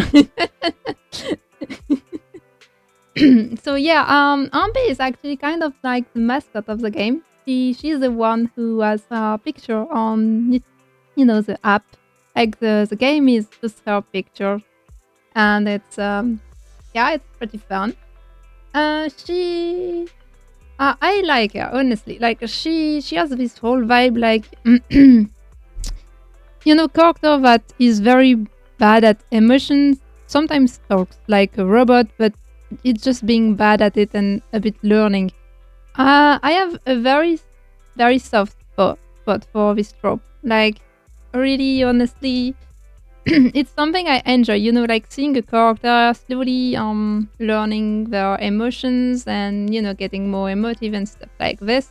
And it kind of makes sense because of her backstory. Like she's someone that is part of like a human soldier program. Like she has been like genetically engineered, and she's kind of cloned. Like there are multiples of them. We know multiple ones because we also have a soldier who is came from the same stuff. So yeah, and she actually met Nicole after being thrown away because she was like defunct, I guess, stuff like this. And Nicole kind of nursed her back to Elf, and they have a sweet relationship. And honestly, she's pretty cool. Like I do enjoy her. So I am going.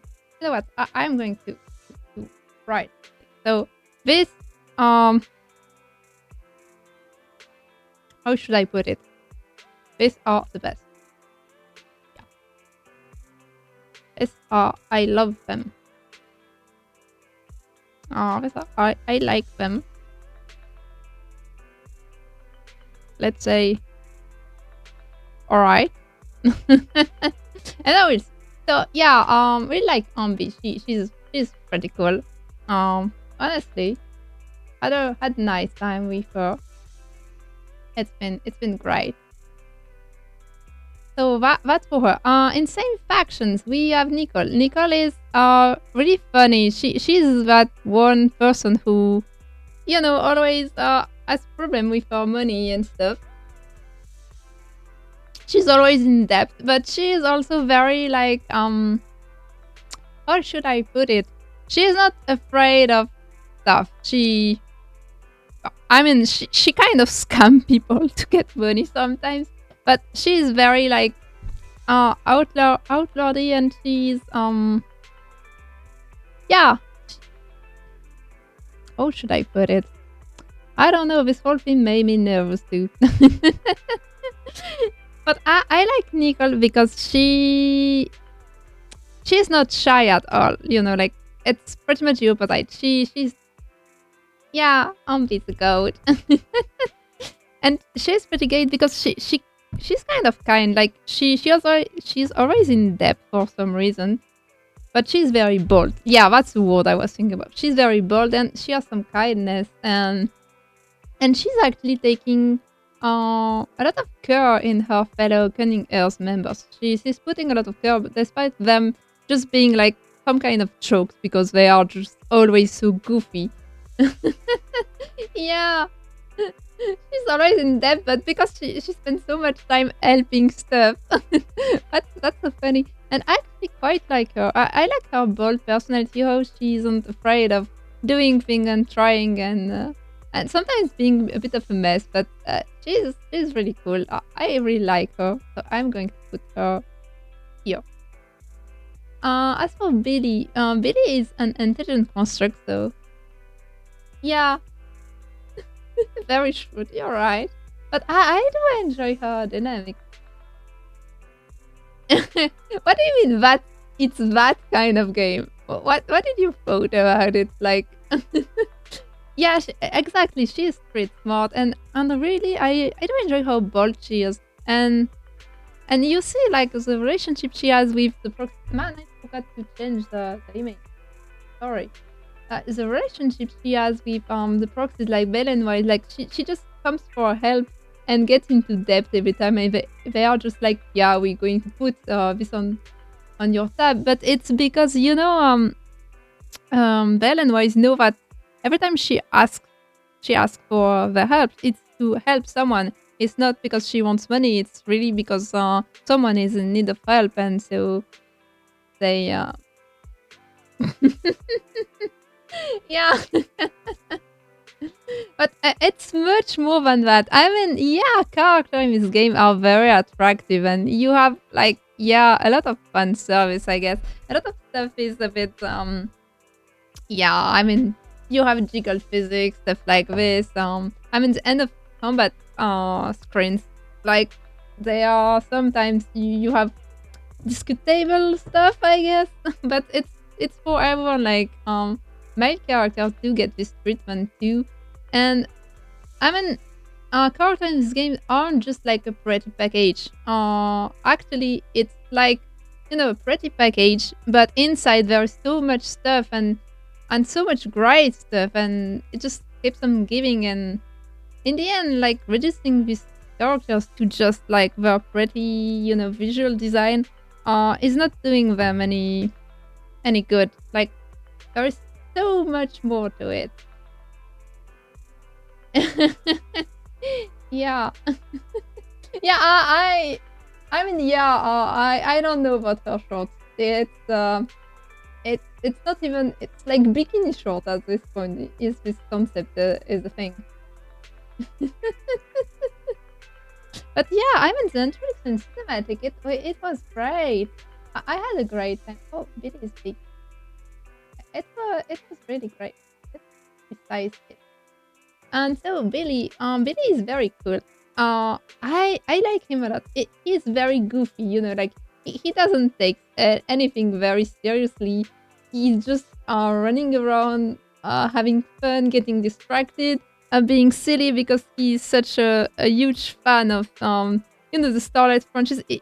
It's like he's a teenage shonen fan sometimes. Like he has like one like he has his favorite series with cool heroes, like I guess some kind of Power Rangers or something, and he just loves them. But he also has, his this crush on some actress, and it's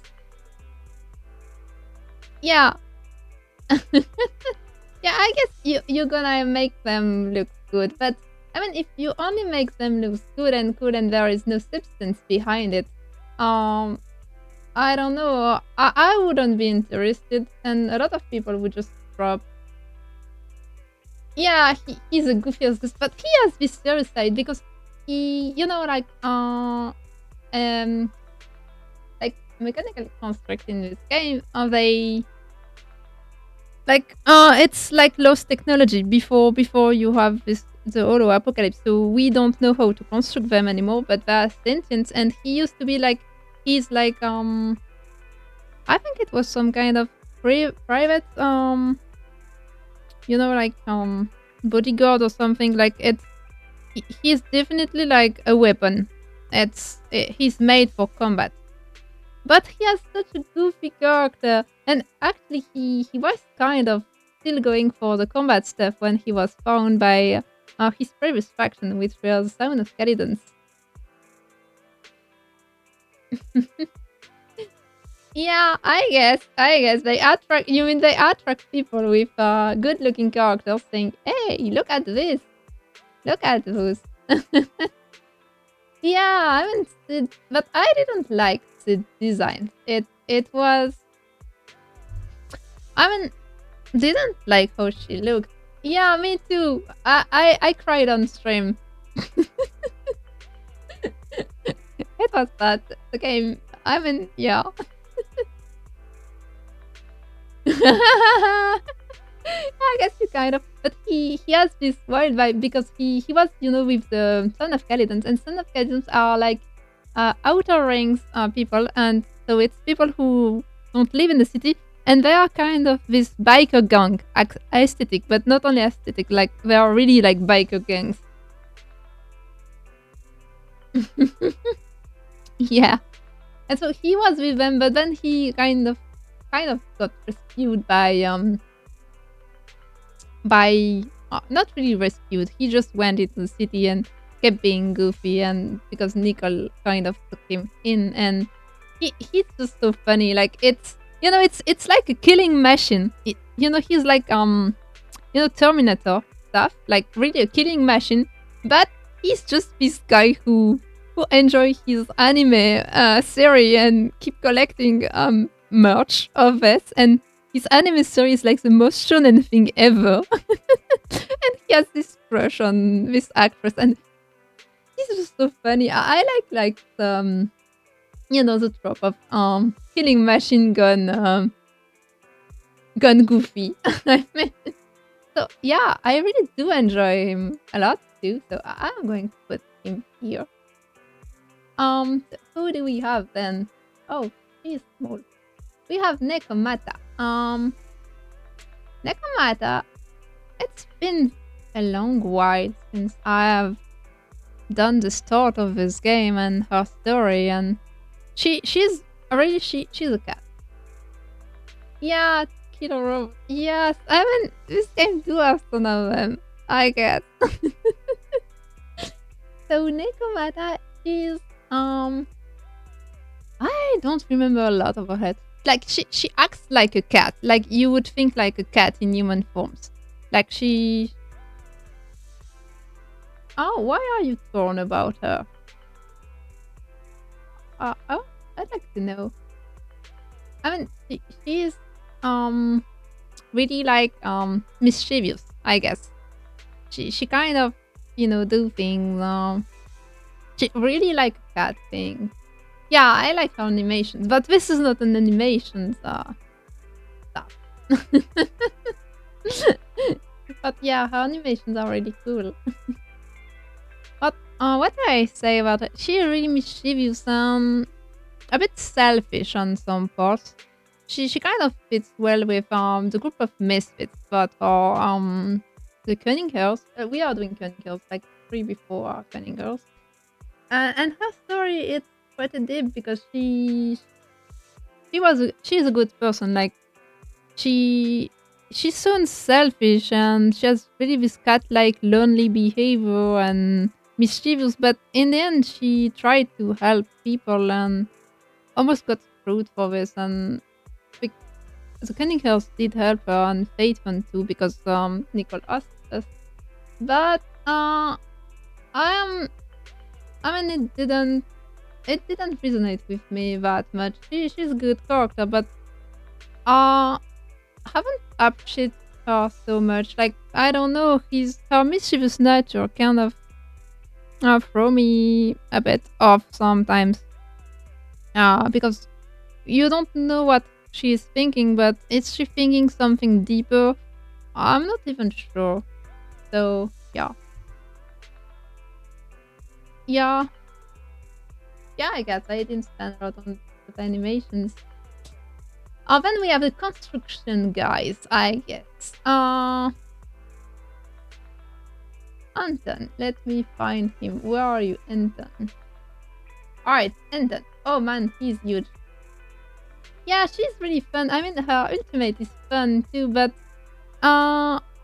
she doesn't feel that good to play, I guess. So that's how it doesn't feel that good to play. But not what we're talking about. I really like Anton. Anton is like your gym bro, you know, like he's always talking about bro. He thinks like he's you know his pursing stuff is his bro. He talks about it like it's a real person, but I guess he's really enjoyable to be around. Like he really just chill guy. You can always have fun with him. He's good at his work too. No heavy pressure, no stuff. Just really fun to be around. Yeah, but I definitely need more. Yeah, I guess we don't see if I have like tragic backstory or stuff. I guess they kind of do because I know Anton was very close to the previous Bellerbug Industries director who died. But usually he's just being there and being, you know, kind and cool, and it's like the bro you want to hang around and have stuff with, but it's not going to be that deeper. But I really do enjoy him, so I'm going to put him here. But yeah, I mean, we don't know if there is something deeper going on there. So there is Ben, our bear Terran. Still with Bellerbug Industries. Contrary to his appearance, he is actually the accountant of Bellerbug Industries. He's the one doing all the financial stuff in the company. And he's very serious, actually. Not very funny, just staying very serious. So it's kind of cool, but yeah, hasn't been developed that much, as you were saying too. So yeah, I mean, cool character, but not sure there is a lot of more stuff going on. So I'm going to put in there because I didn't vibe with it that much. Yeah, that's the guy. Yeah. it's a beer tyrant, all right. He is one of those animals hybrids. I mean, I like the design, the vibe, but yeah, that's how it is, you know. And yeah, we don't. I don't feel we know enough about him, really. So yeah, you're not ready for the following. So yeah, that's how it is. When there is Colida. Colida is she's an adult. She's just very, very small.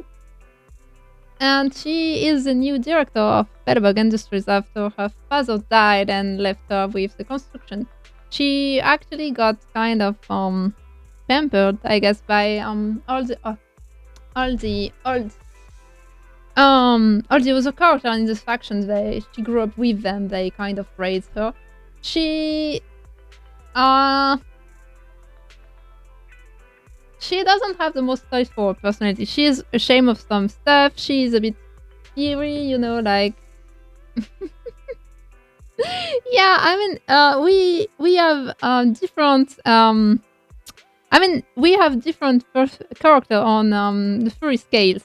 Like we have characters who are just have some ears, a tail, and we have like more animals ones. And yeah, Ben is like one of the most animal one, I guess, on the scale. So yeah, Corrida is fun. She gets angry a lot because she doesn't want to be seen as small, whether it's in her size, which she is, but also she wants to be taken seriously, and sometimes she does it a bit too much, and yeah, she has a bit of a tsundere side, you know, and I'm not really vibing with that too much. I mean, she's fine, but no, not that much. Yeah, but she's actually very sweet. But she's a bit ashamed of it. She she can't deal with it. I guess. Then we have Grace.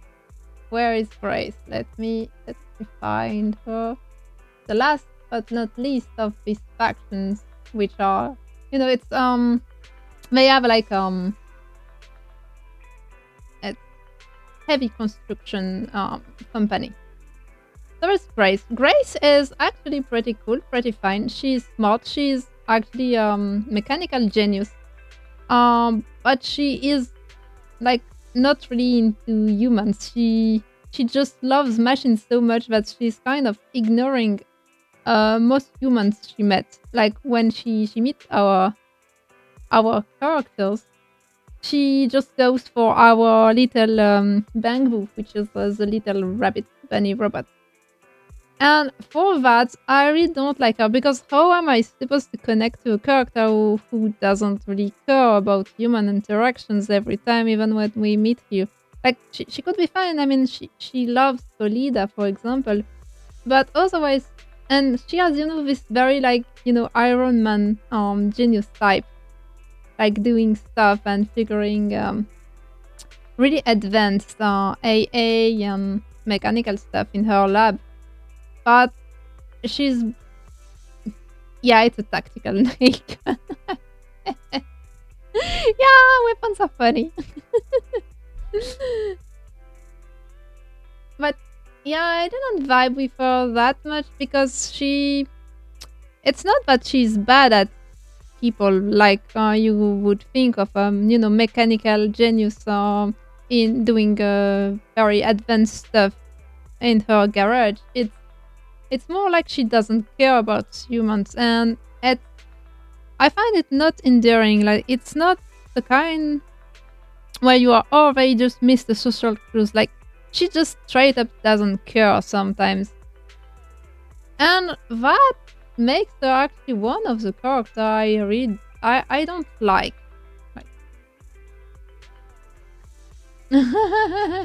Yeah, I mean, visually they are cool, but this is not a visual clearly.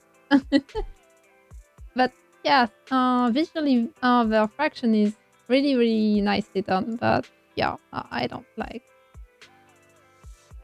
Sorry, this is going to be the story.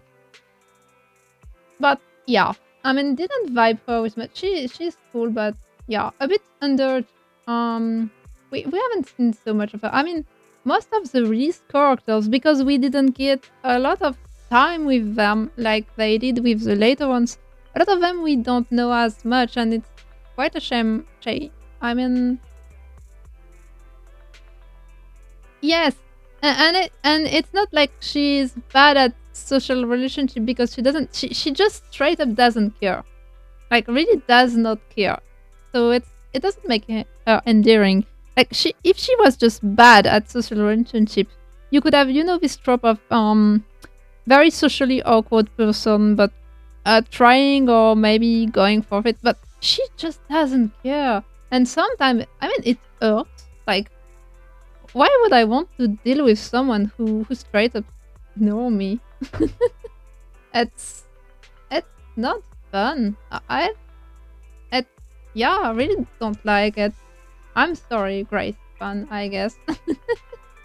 And then we are going to next section, which is Victoria skipping. So let me find Corin. Where are you, Corin? I guess it's C. Yeah, I have an alphabetical order. So Corin, this faction is like private maid and butler service, but for very like rich people, like very high end. Yeah, you would feel that this was the kind of character she would be, but it's not this. She straight up doesn't care about humans. I wish would have been another thing. I would have made her better. Would have liked her better, but I guess it would have made her more stereotypical. So yeah, it's fine, I guess. So this is Corin. Corin is usually a type of character I hate, because I mean I end up hating. She is very shy, very socially awkward. She's the one who keeps come back. Am I just making an ad for the game for you at this point? But yeah, they are a very high-end service of maid and butlers, and they know how to fight. They know how to be in the hollow. They can do pretty much anything as long as you pay them, and they accept your permissions. And so Corin is this kind of character I really don't like because very shy, very always saying sorry, making excuses, stuttering and stuff, and usually I'm sorry. Am I getting you into gambling addiction? I'm sorry, but please don't do like that. please don't be like me.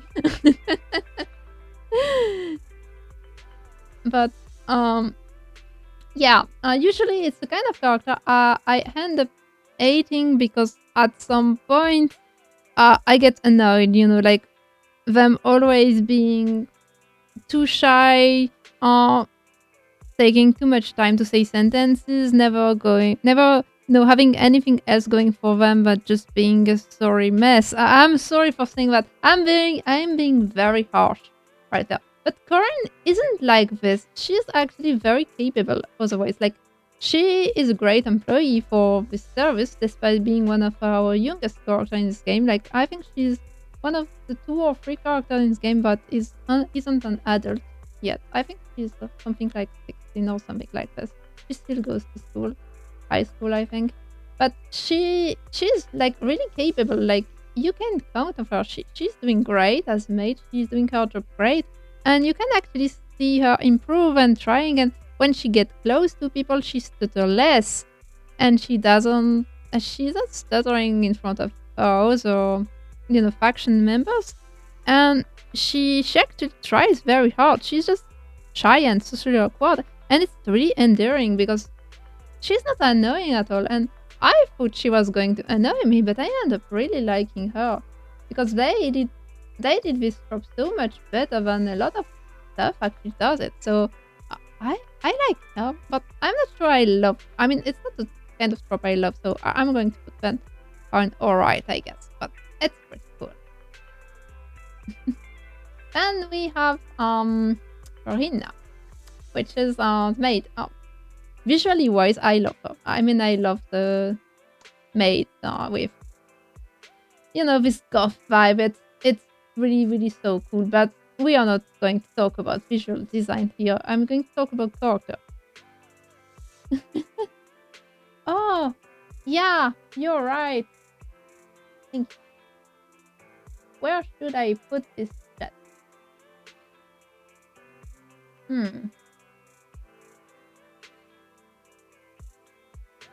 I am not moving. All right.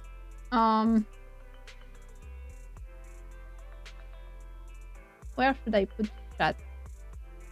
Oh, up there. Up there sounds cool. Yeah, thank you. Is it better? So yeah, but actually we do not know a lot about her. Like, she's just not really. I don't know. She doesn't really talk about what she likes. She's just too professional, Even with us, even when we know her, she just stays so professional. It's hard to guess what she is thinking. And when she actually does stuff, it's just a bit weird. Like, she's very awkward sometimes. When she's not in maid mode, she just does random stuff and smile and say, "Oh, sorry, it's not what I was supposed to do." Like that one event we had her participate in an arcade event with games, and she just found her own way of playing the game, which was a bit weird, and somehow ended up doing very well with that weird style. And so she's hard to know. And we had an agent story dedicated to her, but it wasn't really about her. It was sad. It was about memories and pacing and, pacing of time. And it was sad, really, but it wasn't really about her. And I don't think we know a lot about her. And I wish we would. So I don't know. I think she's alright, but we are missing a lot of information there. And then we have Lycon. Where is my Lycon? Yeah. Yeah, we have a wolf. Alright. This is Lycon.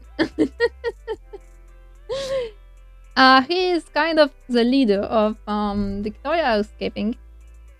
And he is very uptight, upright, like very professional, even to a point, like he stayed professional in any circumstances and stuff like this. And I didn't really like it for that because he was too professional, couldn't really relate, know what was behind the mask at times. But then, and he had an agent story, but it didn't help. Yeah, this is the game he's from. He has a cool design. But then we got his agent story, and I don't really remember what happened. Ah, yeah. I mean, I remember, like, his whole agent story was about him having a commission with a young woman who, from a rich family. He was supposed to take care of her, but she was in her, like, middle school syndrome phase. Like, she was just saying, like, very emo stuff and stuff like this. Oh, you have seen some reactions. All right.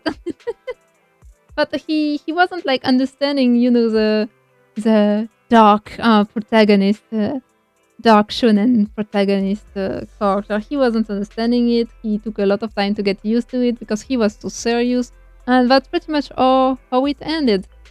And I was kind of conflicted at that point because, like Rina, not knowing much about the guy, it's a bit hard.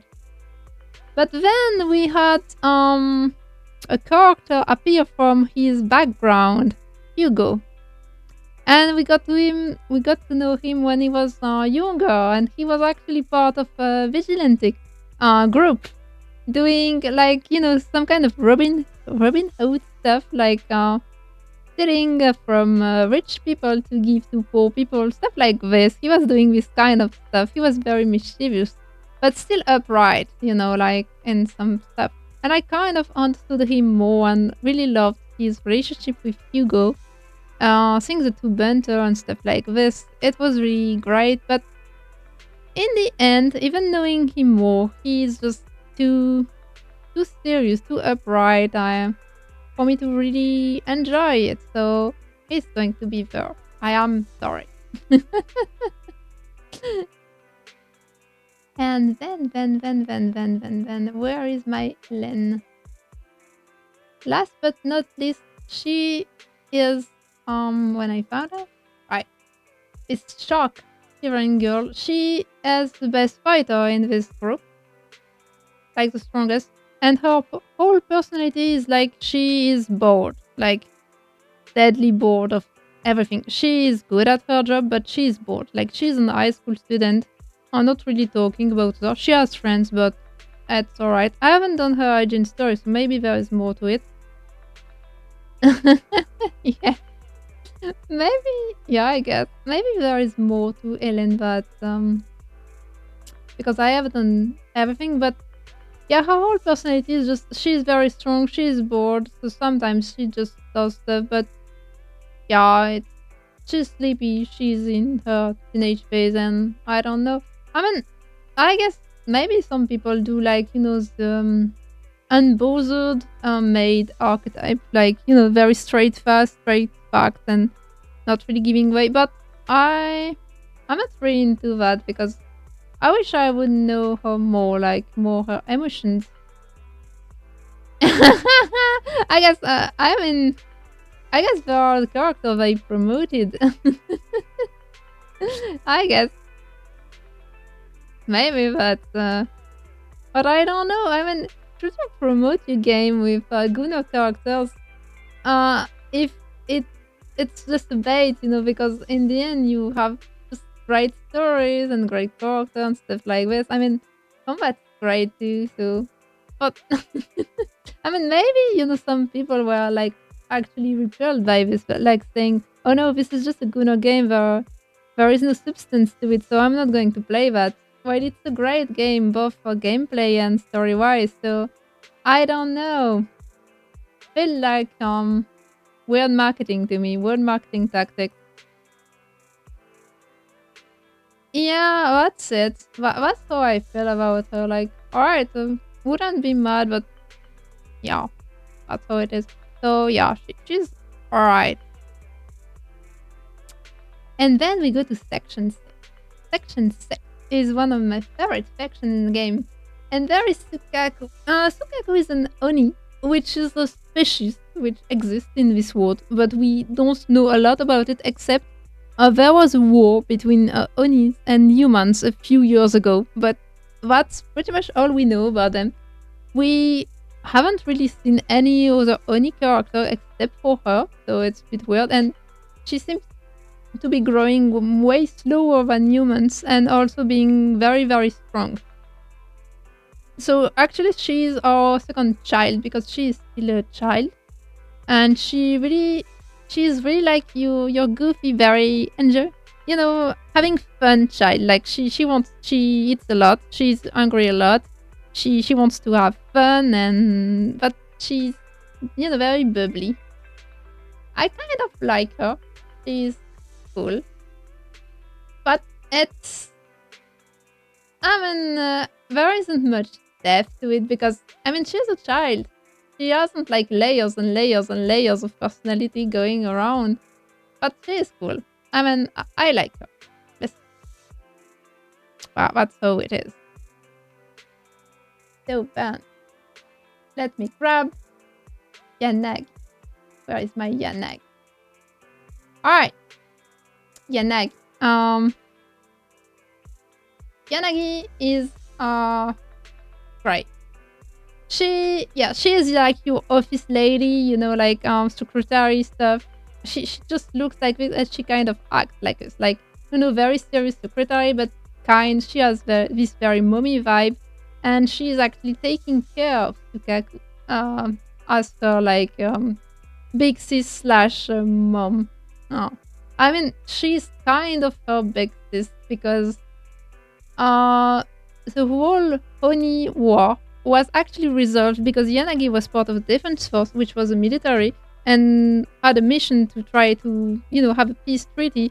And what ended up going down is Yanagi could talk to the Oni chief because she actually saved Sukaku when she was a child. She saved her during the war, despite Sukaku actually being her enemy because she was an Oni and Yanagi was human. And so because of that, she got to meet the Oni chief to make a peace treaty. And what ended up happening is the Oni chief was, I don't know, sick or hurt, I don't remember. And so the way the peace went is that Tsukaku's sister, which was the Oni chief, actually made a blood transfusion to Yanagi, giving her blood. So Yanagi could be recognized by Onis as their new leader. So they had peace. And so Yanagi is a bit like, she has Oni blood in her veins. And it's like, so she has like the smell of Sukaku's sister, so she's been taking care of Sukaku. But she's actually way more than just your typical office lady slash secretary. She's very good at what she does, and she can fight, and I love her. She is very, very, very cool. I love her. Honestly, she's great as a character. Like, really like her. I'm going to put her here because I like her. It's not the kind of character I usually like, the uptight but very kind with a mommy vibe secretary, but really like her story really did resonate with me, and she is very strong and very good at what she does. Then we have I fucked that up. Sorry. Then we have Harumasa. And Harumasa, damn, I love this guy. He has one of the most tragic story out there because he essentially has a terminal illness. Like he has this word equivalent of stage 4 cancer, I guess. But it's like ether corruption cancer. Yeah, she is like a real woke mom. But yeah, Harumasa is he's like he has this illness he was born with. I have not the whole agent story, so actually maybe there are some details I don't know, but basically the oldest I mean with the disease he has, the oldest known individual is like 1 year older than he is. Like the one who the person who old the longest time with the disease he has actually lived only 1 year than what he's old. So actually he's a very laid back guy. Like he is very competent, but he just always takes sick leave for any reason and can't be bothered and is very lazy. But and you know he's just joking around every time. But we know it's not it's it's a bit of a front because he's actually very very sick. He's deadly scared of his illness, not because he's going to die soon. I mean, also because he's going to die soon because he doesn't want to die. Even if he's joking about it, he doesn't want to die.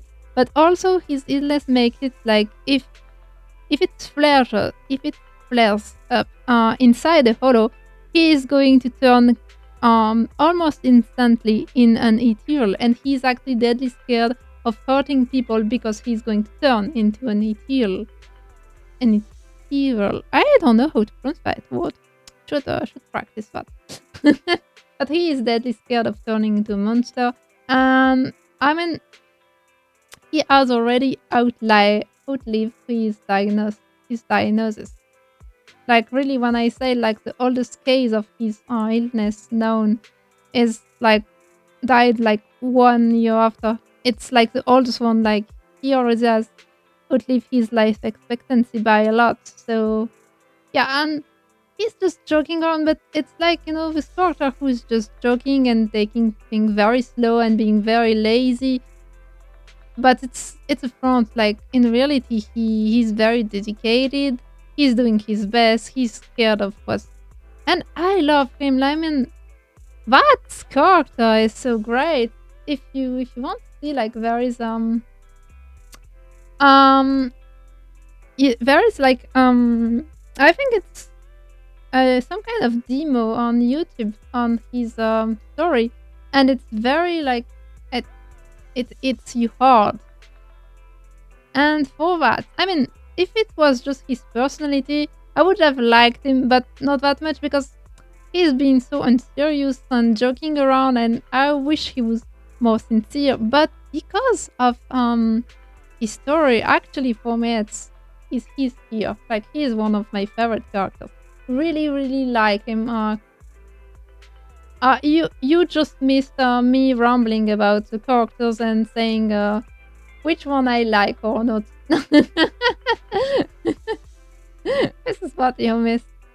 So, because of the lore and the gap and what we see through the cracks when we get to interact with him more and getting more trust in him, we can start seeing through the cracks, and it's great when he opens up. I love this kind of tropes, like the very funny guy, like almost comic relief and never taking anything seriously, being actually the most serious. So I love him. But that's what you missed, me rambling about Power Massa and saying he's great. So next up we have Miyabi. Why is my Miyabi so big? No? Miyabi, please come back. Oh, it's because she has the blade spirit staff. Alright. Miyabi is great. Honestly, she is like lore wise, she's our strongest character yet. Like she is the strongest, hands down. She actually yeah, and she also is a strongest character in gameplay too, which is fun. I think it's fitting. It's not breaking the immersion, I guess. But yeah, she is our strongest lore character by far. She is the only character we've met so far that has actually acquired the title of Void Hunter. Void Hunter is a title. Void Hunter is a title given to very, very prominent fighters who actually did amazing stuff to save, help people, the city.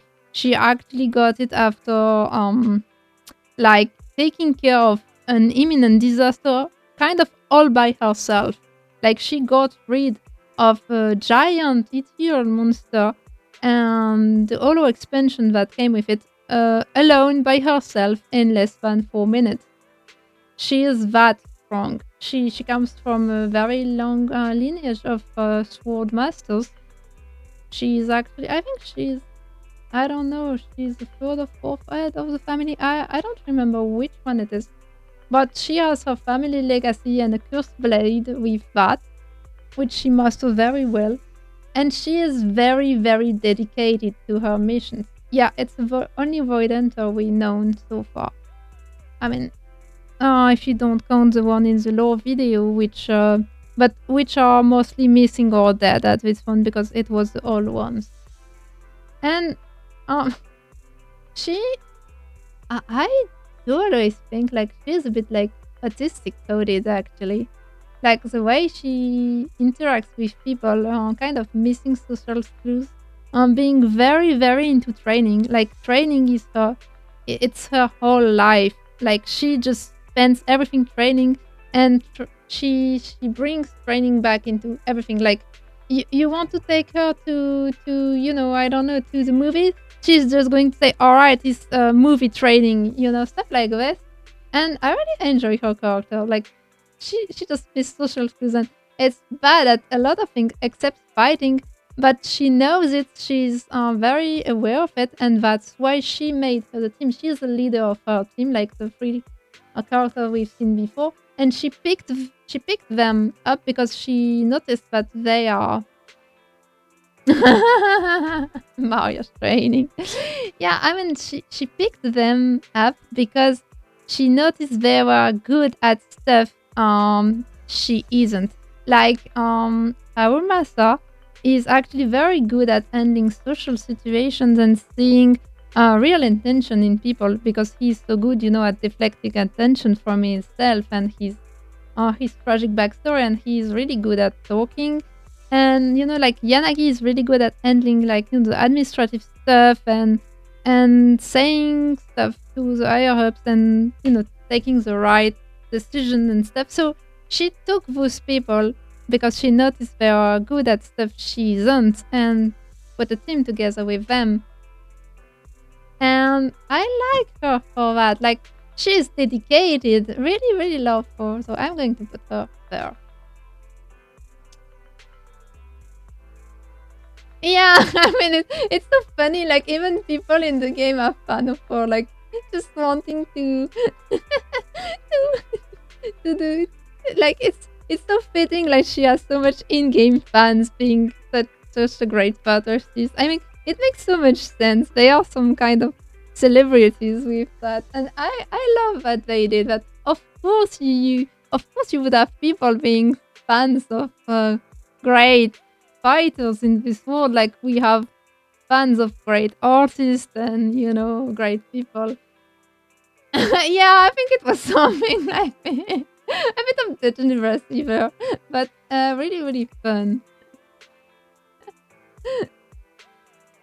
Yeah, I guess, but I guess they can't do too much because Chinese legislation, because this is a Chinese game, so unfortunately, yeah, it's a bit hard on that. But yeah, I really do love Miyabi. She's been great, honestly. So then we are going to PubSec, so public security, the faction that is like the police, actually. So let me grab a one. This one is set. Why are you so sad? Seth is just like your upstanding but naive policeman.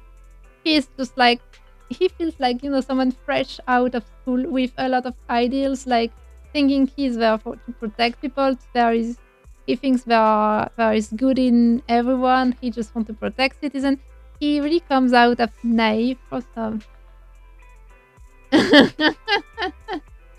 Yeah, he really does comes out as naive sometimes. Like like he sees the goods in everything. Try really stuff like this, and he does like he does try like the talk no jutsu that has with shonen protagonists we have.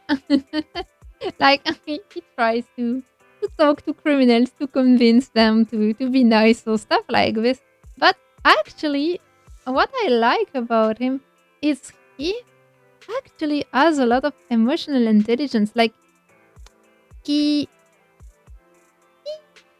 can see through stuff. Like he can see through math. Like he comes out as naive, but he actually kind of understand people. Like if he thinks someone is good, that person is actually good. Han, Otoma didn't like your man, but you failed that letter and Otoma didn't like it.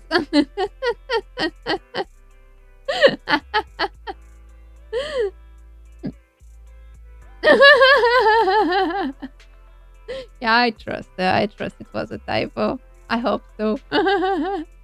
But yeah, I kind of want to know his relationship with his brothers because there seems to be some stuff complicated. But I kind of love that he actually instinctively knows which people are good and bad. Like it's not he's not he's he isn't just naive. He actually can see through people sometimes, and even he's bad at. Yeah, his brother is in the police, right? Too. And I like him because I think there are a lot of potential, and he makes such a great foil to Jane. But I will explain that later. I mean, I'm not sure I'm going to go through all characters today. There are so many. Yeah, am I? I really do love Jane and Jane and Seth dynamic actually. But it's more like because Seth is very naive and he always talks what he thinks. Like he is very sincere. Like he is honest to a fault, and actually that causes him a lot of problems with people because he is too honest and not really sometimes reading the room. So he says things that can be hurtful to some people. He is bad at understanding social cues, but he can see through people, so he is not wrong, which makes it even worse, I guess, for people because if someone is trying to hide something, he's just going to put it in front of that person, so that person is going to be very angry and stuff like this. But I do like that he's saying a thing for people, and I think he's a great foil to Jane for that reason. But we're going to talk about it later. I'm just going to. Yeah, he's like a fresh cadet, exactly. But I really do like that. Even though he is a bit socially awkward, comes out as naive, he gets things. He gets things. And it's really like a great foil to Jane. Like they make such a great pair. But I think next one is is Zuhyuan.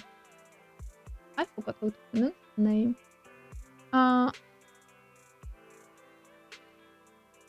So Zuhyuan is your model police officer. She is like the great one, the team leader you all want. Like she is really she's great. Like she is a really nice person. She has her a really like funny side, and sometimes she gets embarrassed and blush and stuff like this. Like she's yeah, I guess she's a bit still young and not naive, but sometimes not very yeah, she's fine, and she has. Oh, all right, it's your 5. All right, she's not my fave, but I do like her a lot. But she's really like your bright police agent, like what how you feel like, top of her class, really doing great, has an upstanding career, is still a bit young, so she can get flustered sometimes by stuff, but she's very serious. She's really good at what she does, and she's a great leader to her stuff. And she's one of the only character that hasn't no backstory. Like, she had a really great upbringing. She has great parents. They are alive. Yeah, exactly. That's it. But she's doing great, and she is really cool to go around. Like, she has the appropriate she knows how to talk to people. She has the appropriate she's not very being too trusting, but she still trusts the good people. It's yeah. She's friend with Miyabi actually. They have known each other for a while. And I don't know, she's just fun. She would make a really great, I don't know, police story protagonist. With maybe an arc when it gets dark and she's forced to make moral decisions or something. But for now, she's just really a fun girl and really good to be around, and I like her. I mean, I love what they did with Yushuan. I mean, it's refreshing to have, a police officer who is just not broken and not sad backstory, just her, and fun, and honestly great character. I really like her. I'm going to put her here.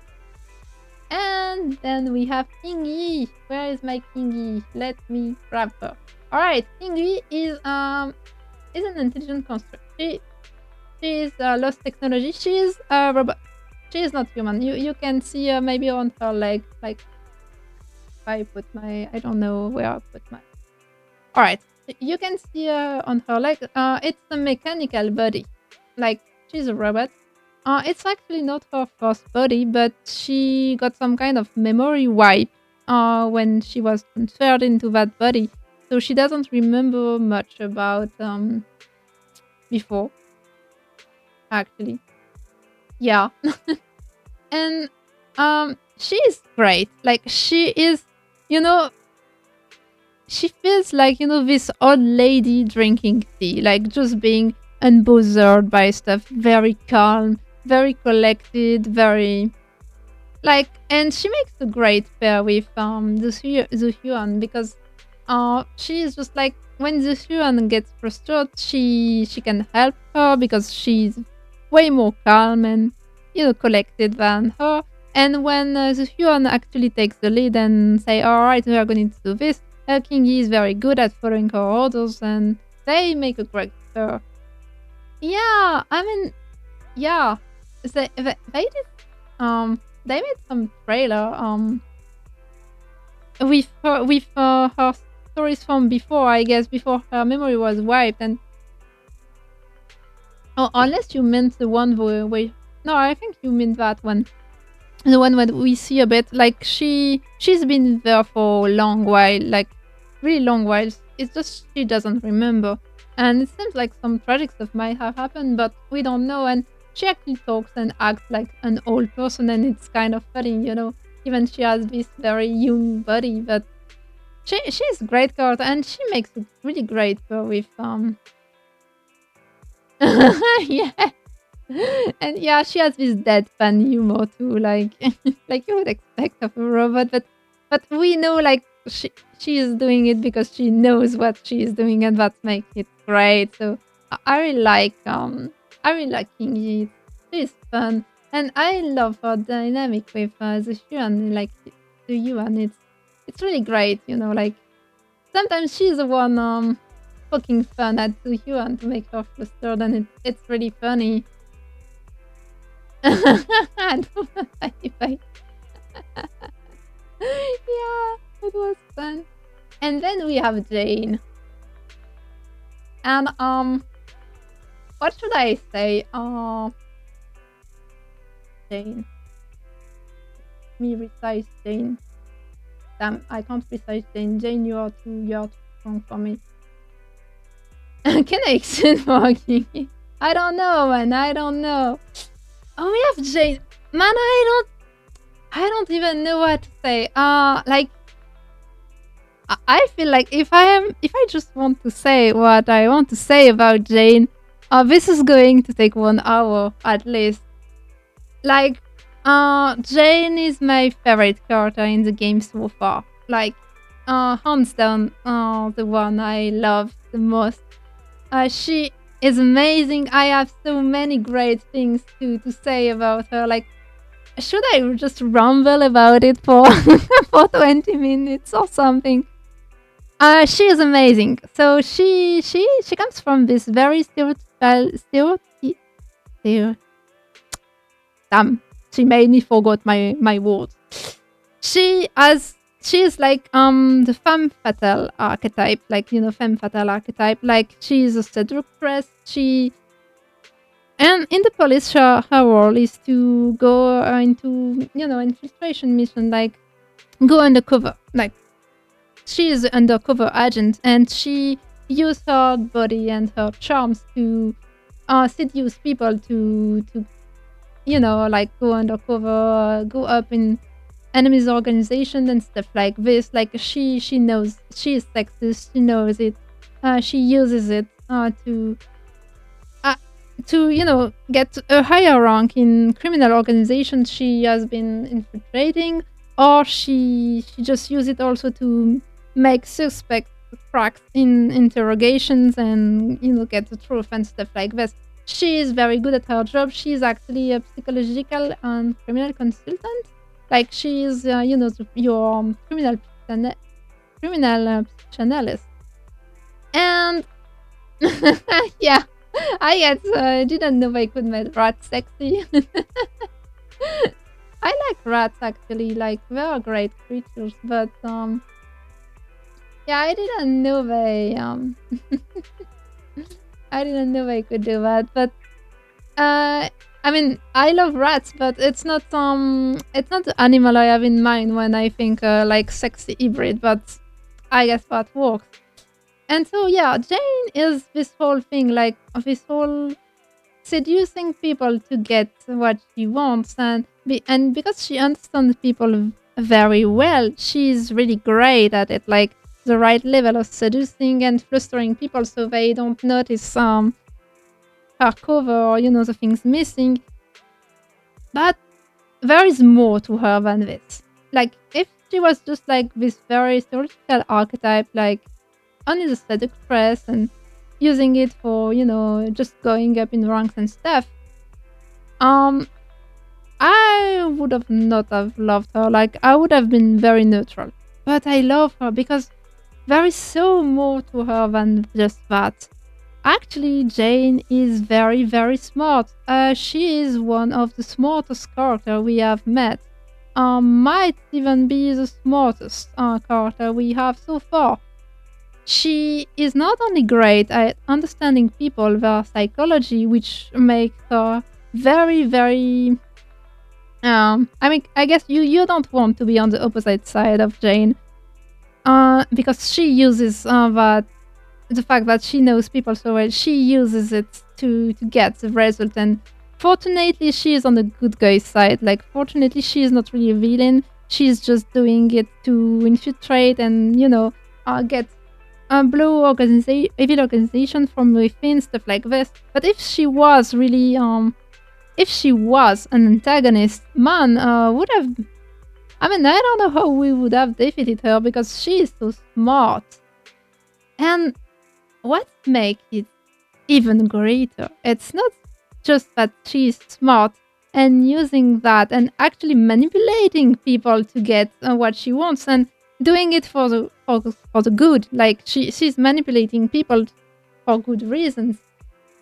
Yeah, she used her brain, like you're saying, for justice, like to bring down evil organizations and getting her missions done and actually bringing peace in the world. it's even more like that because she is actually very lonely. Like, there is this thing about character. When you think about geniuses, like people who are really, really smart, one thing that usually happens when they are portrayed really well is they are lonely people. Like like the scientist geniuses, they walk alone. Like the mad geniuses, like evil geniuses, they end up alone too. Stuff like this. And Jane, you can feel she's lonely. Like in some interactions, you can feel like she's just asking you a question like, can you see through the mask? Can you see through the lives I've crafted? Can you see behind my seduction front? Like my seductress front. Like you you when you get interaction with Jane as Belle or Wise, she just tries to mess with you every time, especially when it's like very like interaction when you don't know her well and it's not like a high trust level. Like she just mess with you, try to seduce you, or just make you um rethink what she just said, make you double guess stuff like this. Like, did she really, like for example, when we met her at Balance Twins, and we say, oh, you look like beat up, and she said, all right, and she said something like, yeah, I was in prison and escaped and stuff like this, and you don't know if she's saying like the truth or not. She really makes you guess like what's the truth? Is she messing with us? Is she really doing something that? But the more you get to know her, the less she actually tries to seduce the proxy, and that's because she is actually very lonely. When you have a character, a well-made, smart character, which acts for good like this, she's putting a front, she's manipulating, putting an act always, most of the time. So, who gets her? Who gets to know the real her? I told you I was going to go huge rant because I love Jane. All right. So yeah, it makes you think like, who knows the real Jane, the one behind her act? Behind the mask, behind what she uses to mess with people, the one behind the manipulation. And you see it because the more you get, your trust level with her, like the higher the trust level goes, the more she shows us her vulnerable side. Like, there is this first event where she just shows up at your door and say, "Hi, I'm Bits. Can I spend the night here?" Like, she's not trying to seduce you or stuff like this. She's just like, "Hey, I'm Bits. Can I sleep there?" And you let her in. You let her sleep. Like, no question asked. All right, sleep, because she felt safe to be there because you're starting to be her friend. And in the morning, she just put her mask a bit up again and mess a bit with you and then goes her way. But she's lonely. She's very lonely. She's a great person. She's definitely acting for the good. But yeah, that's exactly it.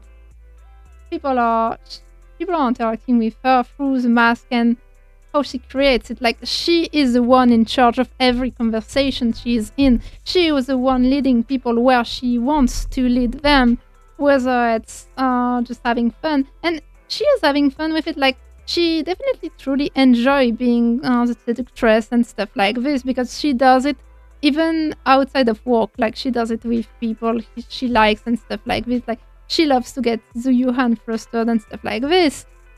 But I do think she's really lonely, and sometimes just like, can you see through the lies? Can you see through the mask? And that's why I love her. Alright?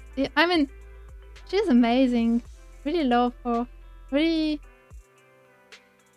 I really love that the depth she has. And I think it's such a great portrayal of someone who is very smart and very good at dealing with people, and who ends up thinking, who am I in the end? Like, I sometimes feel like the only thing she's she knows she is that she's a good person and acting for a good reason.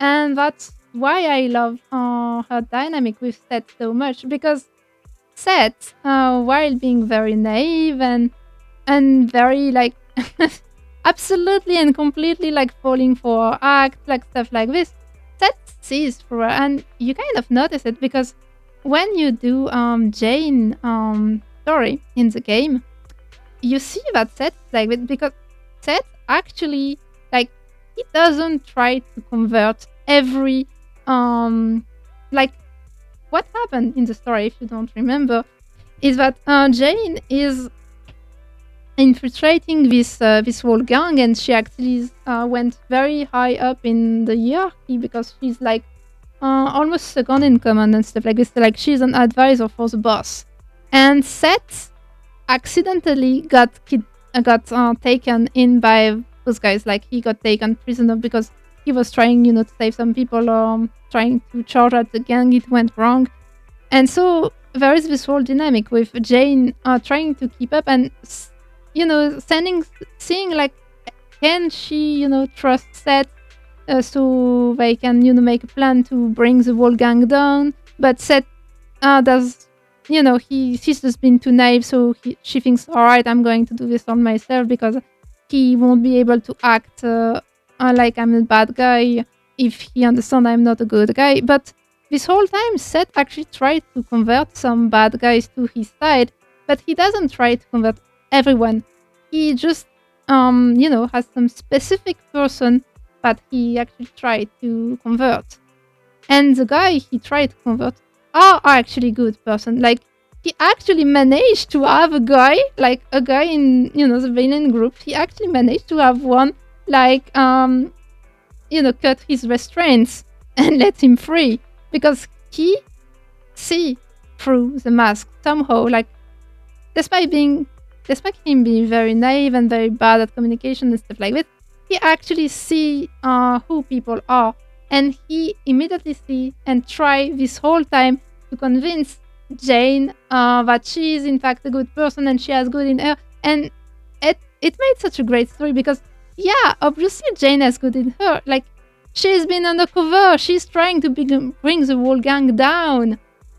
And I love her dynamic because Seth actually, despite falling for the act, knows that she is a great person. And he sees through it somehow. And I think that's why actually you have this very wholesome interaction between Jane and Seth when she just reveals her thing to him, because she felt comfortable because Seth actually saw through the mask. If you get what I mean. Yeah, I am rambling so much, but I love them so much. And it was amazing. I loved that. Like, I love the fact that Seth actually somehow, despite being very dense, actually gets people and is the one who saw through it. Bad. And I think you saw how Jane just let her guard down after that, because he saw the real her, and that was great. And that's also why I love so much, like, the interaction you get with Jane as you upgrade your trust level and get more friendly with her, because the more friendly you get, the less she tries to mess with you, and the more she's just being herself, which is actually a really great person, really smart but really great. And that's why yeah, that's what's so great about this character, and this is why Jane is the best. Like, hands down, she is the best. She's amazing. She is my favorite character by far. I love the layers. I love what they did. I love smart characters because this kind of stuff, like so many, drama possibilities and stuff. Yeah, I told you I did the Hangouts events before they changed them to walking around events. Like, I don't know when they changed this, but at the start we just had, like, not really Hangouts, but just some dialogues. So I did them. I did Jane. And for the longest time, every time Jane was on my map somewhere, even though I already did the event multiple times, I would just go and talk to her because yeah, she's best girl, she's best agent, she's the best. And man, I mean I'm going to stop here, but I could talk about her for hours. I could do it for hours. I am so in love with what they did with her character. I wish we could see more of her, but I love how they put her every time. I mean, even in the Midsummer event we just had, like when everyone was just having fun. What did Jane was doing? Did you see what Jane was doing? She was just surfing alone in the back, just being there because actually I think this is where she's the most comfortable. Like she spends so much time putting an act and being in charge of every conversation. I think sometimes she just wants to rest and chill out in a corner and looking at people because she likes to analyze people because that's what she does, but not being like forced to play a role and just hanging out in a corner somewhere. And that's why I love this. Yeah. And I love her. I don't know. I mean, she's amazing. Right? She's amazing. Yeah, I really could spend hours talking about her. She's so great. So yeah, she is the best. The best. I don't know. The bestest. Yeah, best worst doesn't exist, but this is how I feel. So yeah, I'm going. I mean, if I want to talk about every character, I've already done like half of them. It's already like more than 3 hours in, and I'd like to wrap things up before we get to the 4 hour mark. So I am going to stop rambling about Jane for this time, for now, and go to the next faction. So next faction is Son of Calidans. I love them. One of my favorite factions in the game. So we have Piper, which is it's Groovy favorite character if I remember that correctly. if I didn't miss that, I think it's your favorite. Piper is like she is, the truck driver. Like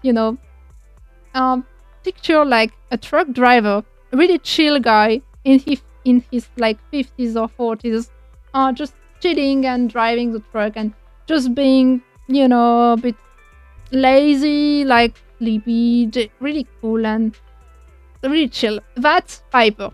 She is the truck driver. She is just unbothered and like she has this very small body, but she's actually maybe one of our oldest characters in this game. Like she talks like she's a tired adult, having done this job for years and years and maybe more than 20 years and just can't be bothered. And I love her for that. Like it's so funny that yeah. But it's so funny how they put this whole chill but caring but really reliable persona, but tired, into this small body. It's like the gap. It's funny. I do enjoy her. She's really cool. I'm going to put it's her. Like I enjoy her. I enjoy interacting with her in the game because she's very down to earth. Like no bullshit, no, just unbothered, really down to earth. Wholesome interactions. It's pretty cool. Then we have Lucy. Let me put Lucy. Lucy. If we had like a tsundere contest in this game, Lucy would win it hands down by really big margin. Like she. Hold on, I'm going. Oh, I found her. Like she can't admit what she feels. Like she can't admit being that she likes someone. She can't admit that she appreciates someone. She is just going straight up to violence every time. Like, really like the tsundere archetype. Actually, she is a girl from a rich family who decided to run from her privileged life because she felt restrained. And I mean, I can understand why. And so she took like really went the opposite direction. Like, all right, she was a sheltered girl from a really privileged family, so she ran away outside the city in the biker gangs. I did talk about Piper. You missed the Piper. We know she's the favorite character, Groovy. We know it. So yeah, Lucy, like, really say, all right, fuck it. I feel too restrained in this life. I'm going to be free, and she, yeah, and she ended up like in biker gangs and really like being free, and it's pretty cool. But I am not into Tinder's. Like, it's too annoying to deal with, honestly. Like, alright, she just gets angry at everything and can't admit like that she likes the people, and like, but for example, she really likes Caesar, the chief of her factions. Like, she has a lot of respect for, but she can't admit it, so she just starts fighting with Caesar every time. So I don't know.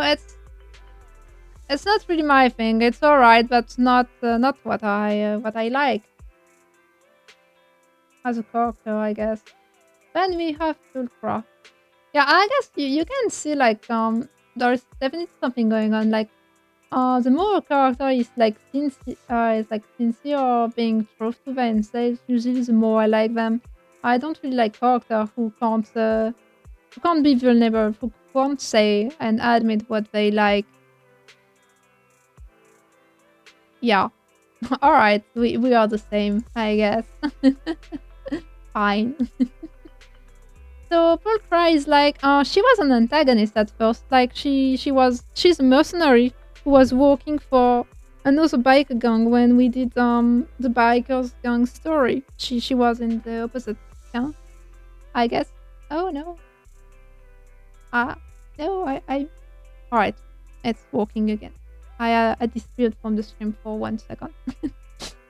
So Pulchra, she's really like the mercenary. Like, if you want her to be on your side, you pay her. And the one who pay her the highest will be her contractor. That's all. Like, she goes after money. And I don't really think we know why so far. But she ended up being kind of put in the Son of Calydons because Bernice kind of adopted her, actually. Yeah, it's already like too furry for me. Like, for me to really like the design. Like, it. I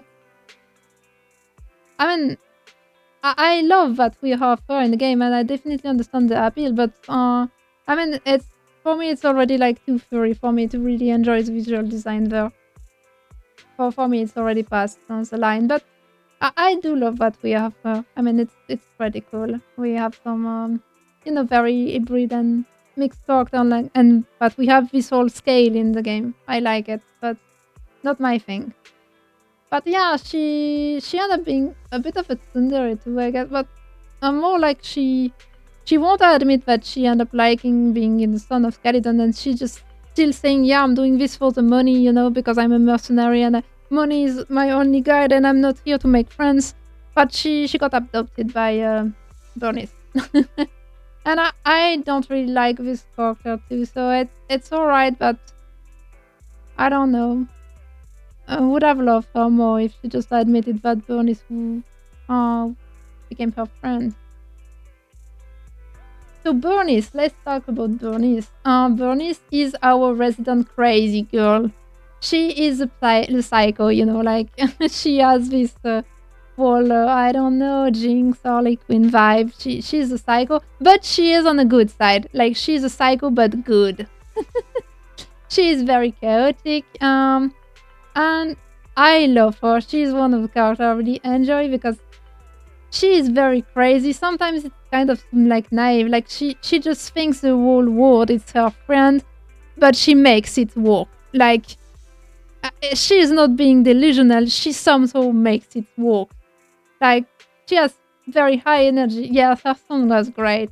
She really she really has high energy. Wants every person to be happy. Tries her best to make everyone happy, but in her own crazy way. Like serving drinks, dancing, burning stuff because she's a bit of a pyromaniac on the side too.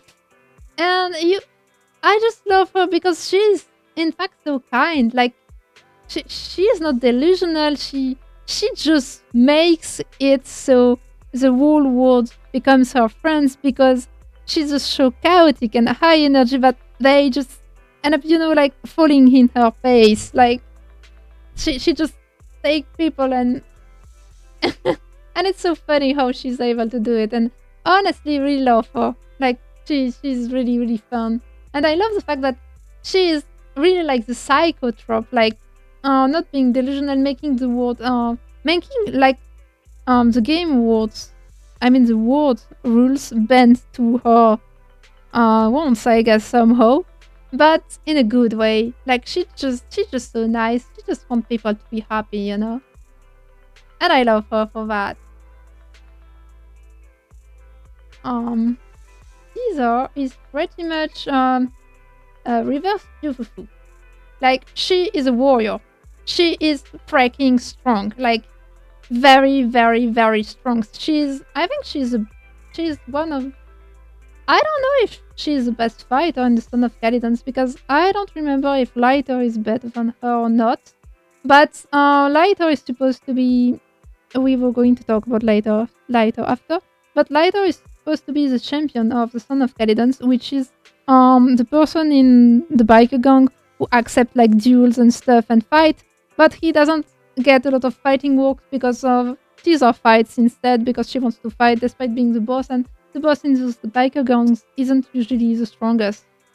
So I don't know if she's stronger than Light or not, but she's definitely one of the strongest fighter in the outer ring. And she's a bit clumsy, so not that great at being a leader, except going, she's like, she just, bulldoze her way through stuff, like, solve every problem with fist and violence because that's what she's good at. And what makes it so funny is deep down, she's actually a very romantical girl. Like, she loves, romance stuff. She has a lot of shoujo heroine, which is very funny because she's just fighting all day, but she just wants her romance, and it's pretty cool. I like the gap. It's fun, so I'm going to put it there. Like, really, it's yeah, exactly. Like, she just solves things through violence because that works, She's very ahead her head. I mean, she is probably she's not the brightest out there, but she's full of good intentions, and it's funny. And I love how she just wants her romance movie and stuff, and thinks that no one knows, but they all know. Like, they all know. They all know. She has been exposed, but they don't say anything because they don't want to make her sad. And then we have a light. Yeah, it's. I mean, I love how clumsy she's. Yeah, exactly. She's very strong woman, and she has, really like this sort of usually like really like shoujo heroine. She's dreaming of being a shoujo heroine. It's so funny. Then we have Lighter. Oh, really? Because I guess we didn't see much of like soft side in the game at first. Like, she got introduced, and during the whole story, she was really like this strong persona. it's in like trust events and with other stuff that we get to know her like this. Yeah. You're my friend. Yeah, Bernice is definitely you are my. I didn't see your message earlier, but Bernice is definitely like you are my friend. Do not resist type. I mean, that's how she adopted Pulcra. Like she just said, "Oh, you're my friend now," and Pulcra didn't get a choice in the motto. Oh, all right, I guess. Yeah, I guess they wanted some Yuri content. But I mean, it's this game is made by a Chinese company, so we as long as the laws doesn't change, we aren't going to get much of I guess uh, like relationship between the guys and girls. I mean, not. I mean, like we aren't going to get much except for like guy x girl relationships. Unfortunately, because I do think some I mean some dialogues between some characters in these games are such like heavily implied, like between some of them you are like, wait, wait a minute, is there something going on there? And I mean Belle is kind of flirting with so much of the girls like this. I don't know. I kind of feel like Belle is like flirting with girls in this game more than her brother is. It's funny. Yeah. I mean, yeah, we won't get much of guy too.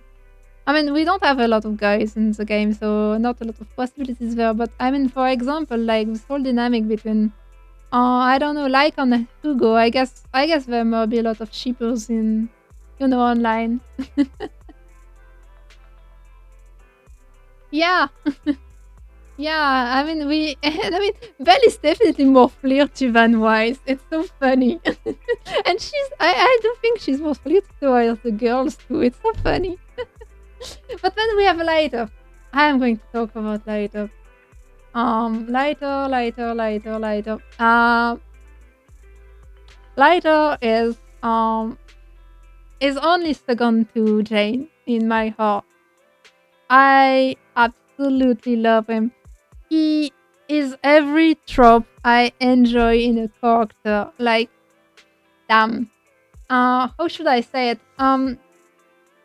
His story is that he's currently the champion of Son of Skeletons, so which means he's supposed to be the guy taking on challenges and stuff. Like he is the guy who is supposed to when another gang challenge him, he's the guy who's supposed to fight things out, but it's Caesar who is doing it because she loves fighting. So actually, he doesn't have a lot of stuff to do, but he actually does a lot. Like he does a lot of stuff behind the scene. Like he keeps making sure all the girls in the gang are safe by doing a lot of fighting behind their back to make sure everything is kept safe. And he actually hides it from them. And I think Caesar doesn't know, but I think Piper and Lucy knows. I mean, I think some of them knows, but he's doing that without telling. And the kind of father figure, which is Big Daddy, I think he knows. Yeah, he is so funny. Like I definitely think he's the funniest character in the game. He has this whole vibe, like just being the guy on the side, like, and he's just like accepting and having fun with it. Like I'm just like the guys who run errands, like going to the city to shop, like to get I don't know, ice cream and stuff for the girls, and it's like, yeah, I'm an errand boy. Or he's supposed to be a fighter, but and yeah, he really definitely have this big brother energy, and this, and he has this whole sacrificial stuff. Like he's actually doing a lot of things, but really behind the scene, and be very yeah. Yeah, it's so funny how Vaughn is just walking at him and stuff. I love it. Yeah, you didn't say anything. I am cool. But what I do love about him is actually he he kind of accidentally gets himself very lonely too because he does a lot of stuff for the girl, but without telling them. Like he is not supposed to, enjoy it. Like he is punishing himself for that, and we actually kind of understand why because we have his backstory. Like his backstory is basically he made a mercenary group. Um, it went well until it went bad. Until most of the people in his mercenary group died because he was too cocky and kind of made the mistake as their leader because he felt invincible because he was still young, and they died, which left only I think the daughter of one of his mates. Like the daughter was the only thing that was left, and she lost her dad and stuff and her parents, and it was the only thing left. And he he really has this amount of capability. Like he he can't forgive himself for that. For he thinks they died because of him, and he can't forgive himself really. So what he did was take a loan. Yeah, Zuyuhan won. Like Zuyuhan has been took the W from everyone, I guess. All of the characters just got ill. So yeah, what happened is he took a big loan to support the little girl that was left behind, and to pay back the loan, he went into an underground fighting ring and just fought his way until he paid the debt because he wanted her to have a nice upbringing because he felt responsible for it. But he never actually really showed his face to her because he felt like she would hate him because he was the cause of her parents' death.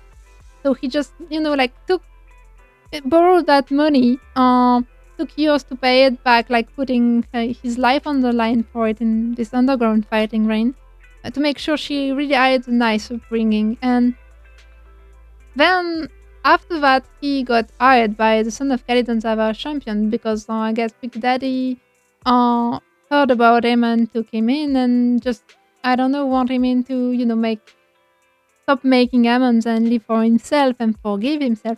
But he still can't. And he is like Harumasa, but the opposite. Like Harumasa is the guy that he's like Harumasa is going to die. He has this terminal illness, but he wants to live despite not saying it a lot. He wants to live. And Lighter is the opposite. Like he has his whole life in front of him, but he kind of wants to die because he can't bear the guilt. He can't bear the guilt that is him causing the death of his mate. He can't forgive himself. That's why he's so that's why he loves so much at himself, like make some kind of derogatory comments and stuff like this.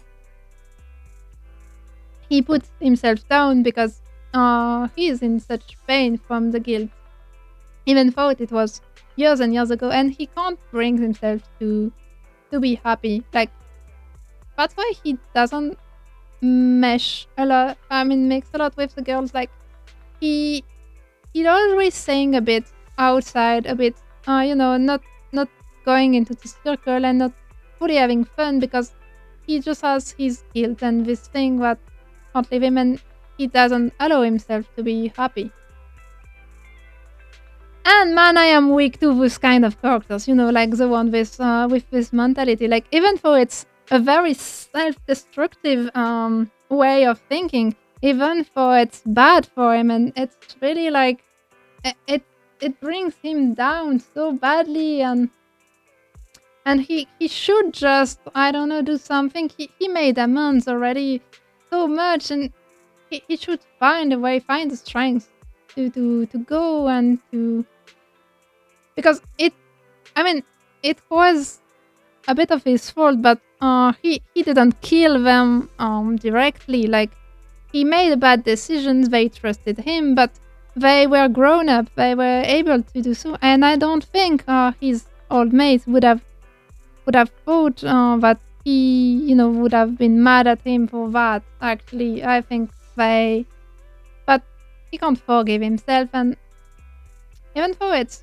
bad, I love this, and I love the fact that a lot of times he's just being goofy and funny, and he really has one of the most like I think he is the character who made me love the much because he's very funny. But when you get close to him, he opens up and actually tells you that. And the way he tells you, like a bit unbothered, a bit like it's like he tells you his backstory. Like I am a very bad person. I don't deserve sympathy.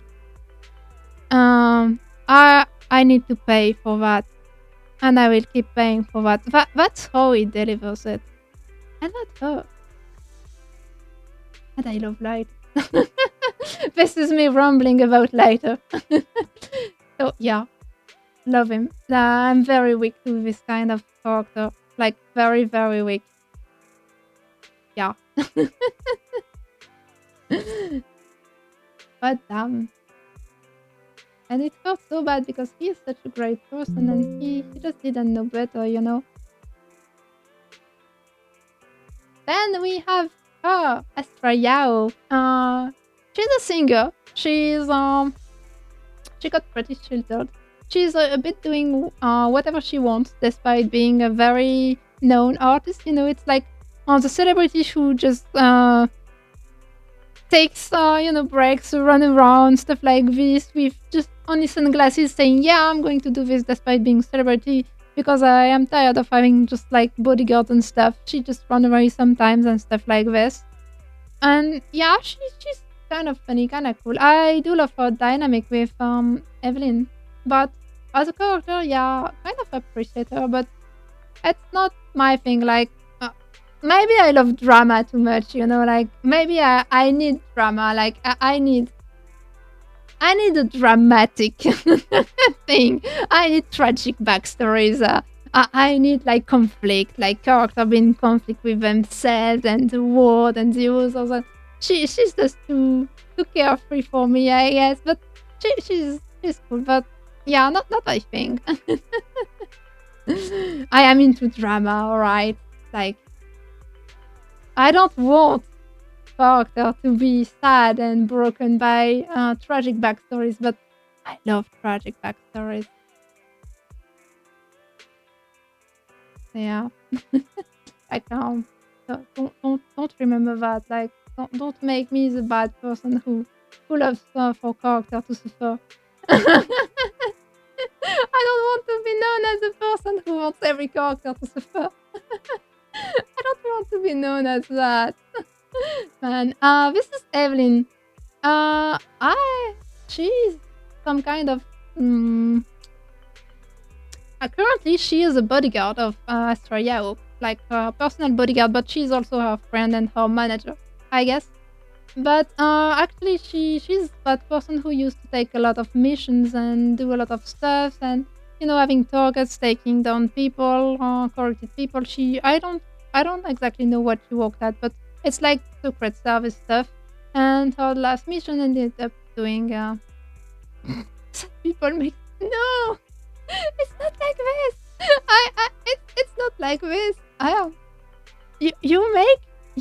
You are making me sound like a bad person.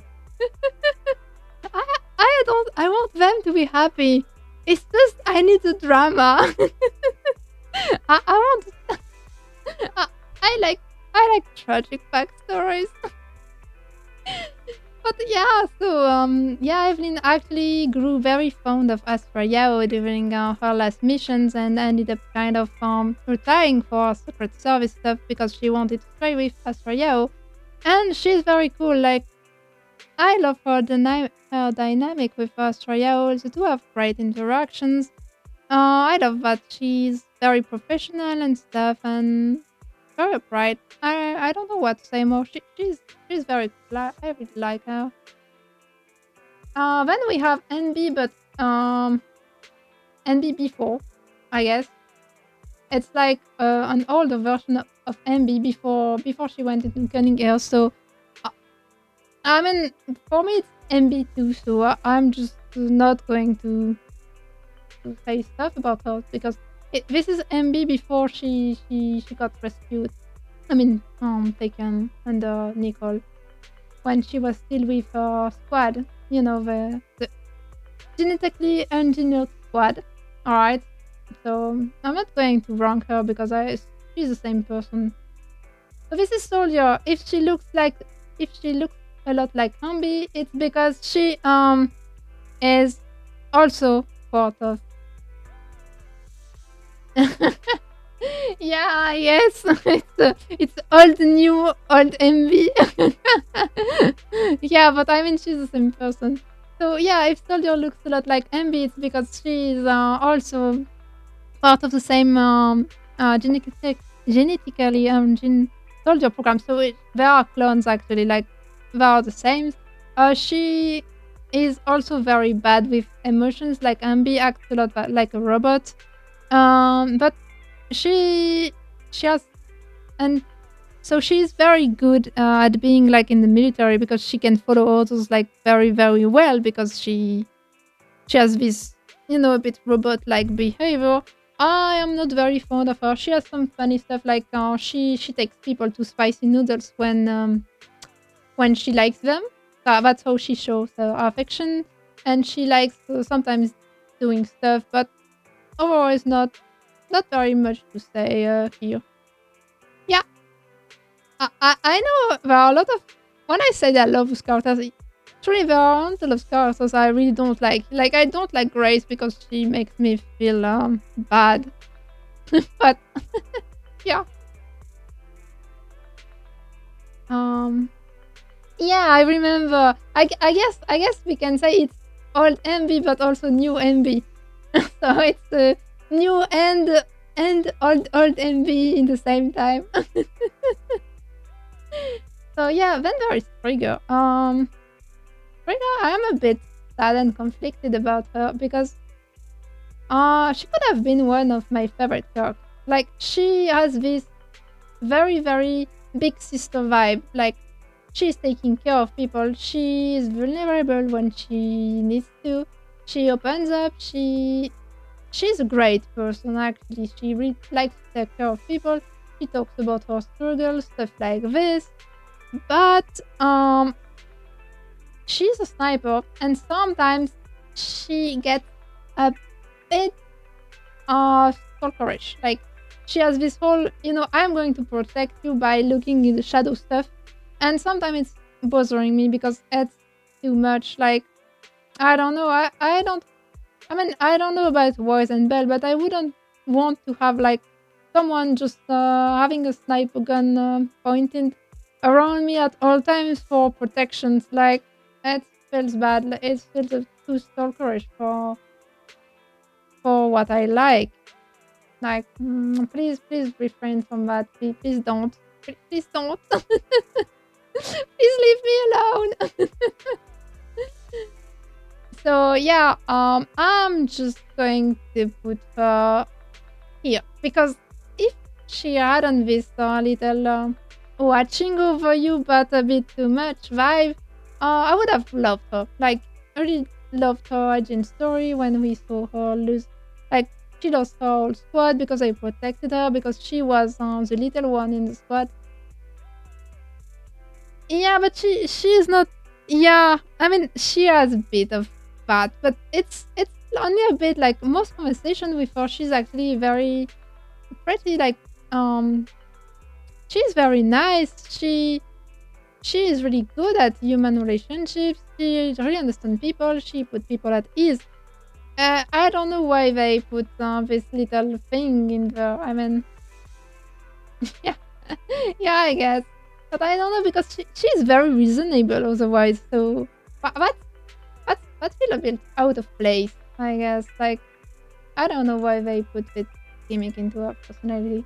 So there is Sid. I mean, you guys already know how I feel about Sid. Like, I've done I've done the agent story. Yeah, she's overprotective, but in a creepy way. Like it's borderline creepy the way he does it. Like it doesn't feel that creepy because she's very nice person otherwise. So it doesn't feel like creepy, but it's like borderline creepy, and that's why I'm like, if she was just overprotective, that would be fair. But sometimes there are lines that make it sounds like she's really like watching you with a sniper gun, like for like 7 days out of 7, and 40 hours or 40, like. Yeah, I love tragic backstory. So Sid, yeah, we did her. I mean, she has this whole she's a weirdo, like she doesn't understand some concept. She has emotion but doesn't really understand other people's emotions. But she really grew on me during the agent story because I think she's really nice and she's trying her best and really like doing what she has been taught or taught. I mean, if you teach her something, she's going to remember it and she's going to be try to be her best given the things she understands. No, I don't want to be. I don't want them to be messed up. Man, it's just like conflict makes stuff interesting. Like when you want to have a story, if you have no conflict, and by conflict I don't mean like necessarily like an antagonist or a conflict can come from within oneself. But if you don't have conflict, there is no story. No.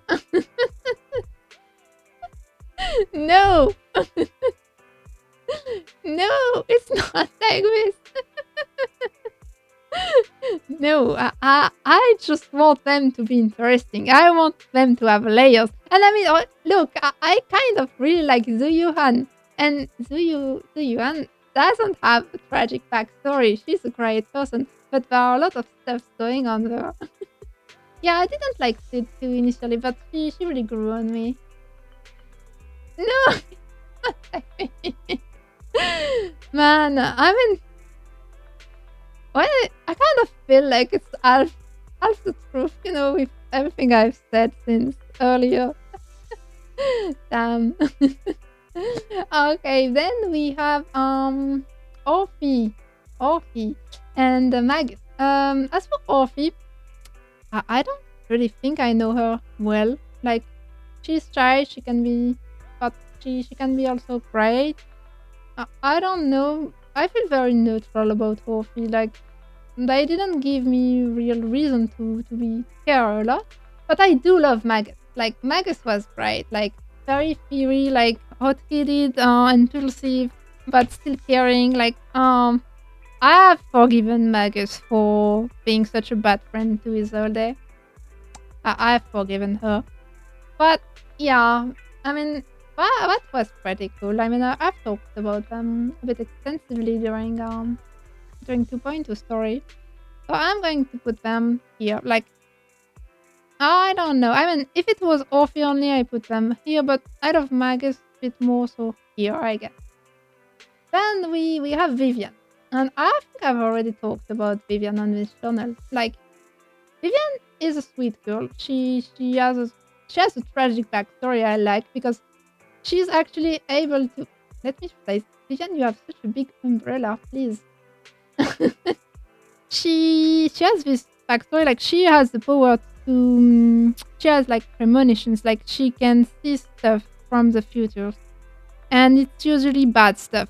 So she thinks like she's a bad omen, and she got ostracized because of that. Like, people kind of bullied her and made her be a pariah because of that. She, like she just predicted bad stuff all the time. But she's very sweet. Like she wanted to help. She thought it was her fault. But people would have this bad experience because she dreamed about it, so she tried to stop.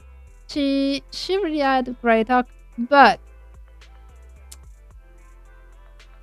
she kind of got saved by Phaeton for some reason. Like, she was very isolated, and Phaeton, which is Belle or Wise, depending on the one you choose, like kind of answered to an internet post where she talked badly about herself and just told her it wasn't her fault and stuff like this. And because she was so isolated, she really like took this comment to heart. It was her ray of hope, and so she kind of became like Phaeton's number one fan, like the kind of fan who make merch and stuff like this, and really like every time like really like post good comments, and even very very dedicated fan who just keeps saying right stuff. But she crosses the line. Like she's actually a stalker. She's actually a dangerous fan. Like I I would have thought she was cute if she was just like a their number one fan, doing merch, even like responding to comments online and stuff like this. But she actually kind of stalked them. Like she found out their real identity. She, I mean, it's kind of implied that she it's a bit messed up, like really. Like she would be the crazy fan who would like break into your houses and steal stuff, like clothes and bring them back as trophy. And I hate her for that. I am so sorry. I can't. This is uh this is not a behavior I'd like to see. Yeah, that's it. Yeah, that kind of sounded like me doing a disclaimer to say, no, but she is cool, trust me, like she has all this gross stuff, but I hate her. And then I just hate her because of that. Like she crosses the line. She's not the number one fan, she's just a creepy stalker. I am sorry. I can't view her in another light, and it it made her like really unsufferable for me. Like I can't deal with Vivian. Even though she has one of the prettiest designs in the games. Like I love her design, but no, can't deal with her stalkerish behavior. Sorry. Then we have Hugo. Where is Hugo? Let me pull Hugo. I am alright. Hugo. Hugo is one of the smartest characters we have, and I love smart characters, so automatically that puts him very high. Yeah. Yeah, it grossed me out. Like, would have loved if she was just a very nice fan, but now she crosses the line for me, so I can't. And it's so sad because I wished I loved, the story we had with her, but because she had this behavior, I couldn't appreciate it. Like, this the scene that was supposed to be heartbreaking with the proxy trying to serve her because she kind of sacrificed herself for us. Um, I was so repulsed by her behavior that I couldn't really get into it. Yeah, hot take indeed, I guess. But still feels bad. So yeah, Hugo. Hugo is he's a smart character. I love smart characters, and he is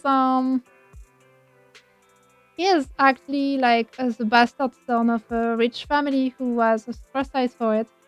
His only sister, his mother, hated him because he didn't. I guess he is like like odd-eyed, like he has eyes of different colors, and that gave away the fact that he was a bastard, I guess. So his mother hated him for that. She was very mean to him. He was taken into his father's family, which is the rich family. He because he was a bastard, and the last piece taken in, and they had this competition going between them to see who was going to be the head of the family. They were all mean to each other, except one of his sisters, and his other siblings killed his sister to make him take the blame for it. So they killed Yeah, yeah, true. Agreed. I mean, Vivian is probably one of the last hangout events I did, and so yeah, I agreed with that. What I was saying? Oh yeah, Hugo. Yeah, so this his other siblings killed the only sibling that was nice to him, his sister, and made him the culprit. Which actually, how do I say that? That made him look great in the eyes of their father. Like the other siblings thought that they thought that if we make Hugo take the blame for our sister's death, father's going to exclude him and we won't see him again. But actually, it made the father very interested in him and making him the heir of the family. So the siblings hate him even more. It's really tragic, bad people all around. Really like awful. It made him have some kind of twisted personality, and he was kind of saved by Lycon and their mentor. Like Lycon was with an old guy who taught him how to fight and values and stuff like this. And so they became a vigilante group, like actually like um putting down rich families to like stealing from the rich to give to poor people and stuff like this, like helping poor people, like going against the system and stuff like this. But you know, Hugo was very angry with what happened with her sister, and that made the mentor like you know, the father figure of Lycon and Hugo. I don't remember his name, but the father figure that made him wary of Hugo because Hugo couldn't get rid of his rage and desire for vengeance. And so the mentor actually warned Lycon, be careful, maybe he's going sometime. Maybe he's going to go down a bad path one day. Like maybe he's going to turn bad. And that actually Hugo overheard them, and that broke his heart because he's actually a good guy. And so there are a lot of things going down, and he kind of, mm, I mean, they at some point there are an accident within his real father place, and his real father died, and he kind of let Lycon guess like if he was the one who killed his father or not. And like and he kind of got angry with Lycon, you know, had this whole thing going behind his back. And he kind of made Lycon think that he killed his father, and they have a huge downfall from there. Like they split, and Lycon got into what he is today. And Hugo kept doing the vigilante stuff, but actually Hugo didn't kill his father. He just felt betrayed, and so it was trauma all around. And yeah, really traumatic all around. And I liked that story. And yeah, it's not me wanting Carter to be messed up, but you know, you got this whole, you know, internal struggle going on between going down the path of evil, killing people for vengeance, or staying upright. He actually chose to stay upright. He is actually very scared of this dark part of him, as we learned during the story. And that makes it very interesting. Like, he's not tempted to go down the wrong path. He's actually scared of doing so. And I loved him for that. So I'm going to put it in fair. Right.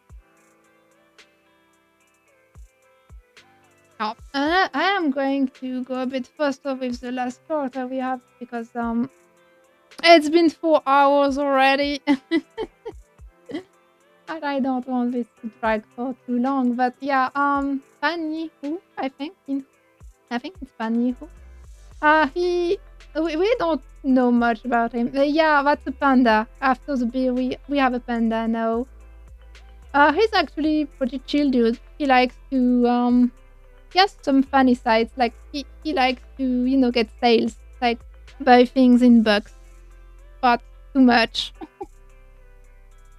He's a bit obsessed with sales. Actually, he's, you know, like you would think that would be like I don't know, That person who just goes around trying get everything because it's for sale and buy like 40 times for no reason. And it's kind of funny, but we don't know him much before that. He didn't have any emotional moments, so I guess he's just alright. We have seen a lot of Yishuan. She has been appearing a lot since her introduction in 2.0. She has tragic backstory with her sister dying and all Yunqui summits going down and leaving only her alone 11 years ago, and she had to rebuild the whole sect by herself. She's pretty cool. She's very cool, actually. She's very caring. Sometimes she likes to tease a bit people, but not really my kind of character, but I do like them. And I'm not going to say more because we have done a lot about her before. Then we have Fufu. Yeah, we have a bear and a panda and a wolf. These are our most furry-like characters. And then we have stuff like Pulcra, who is like half furry, and Fufu, who is actually pretty furry herself, but she still has a humanoid body. Yeah, we have two bears. But do you know that actually most of the construction guys are bear turns? Like we have a lot of NPCs who are like this because they are good at construction. I guess because they are strong. So you already know how I feel about Jufufu. She's cute, she's funny, she's full of energy, she has great dreams. She's really cool. I love her. Yeah. I love her. She's just great. She has really great energy, stuff like this. Really like her, going to put her there. Yeah. I love a lot of character, alright? Then we have Alice. Where is Alice? Alice is like shuttle girl from like Lucy. She's from a good family, except her whole family is now dead. Yeah. They all died. And she had to take the mantle and live up to her reputation and for her family name despite being very young. I mean, she had to do it from a young age. You know, she's a bit older, but she's a bit naive and sometimes not taken very seriously. And she's a bunny, and she gets scared pretty easily. Like she gets spooked a lot. But she's kind of cool. Like she's really nice, and she really tries to stand by her values, and her values are great. And she is funny because she likes symmetrical stuff and kind of hates symmetry to a point. That yeah. Yeah, I really enjoyed her. She was great. I mean, really had nice interaction with Yusua, and Yusua is going to be next. So let me grab my All right. Yusua is she came off as a brat, like really like a bratty type. Like she likes to play pranks on people, but pranks not always like nice pranks. Like she kind of seems a bit mean sometimes. Yeah, I mean her pranks are not usually nice. She's bad at saying what she wants to say. She ends up sounding mean a lot of time. We actually get to know why. It's because she actually grew up in a lab, was adopted in the middle of was adopted with a lot of siblings after when she was older, and she got out of the lab. And she's just bad at interacting and stuff like this. But when I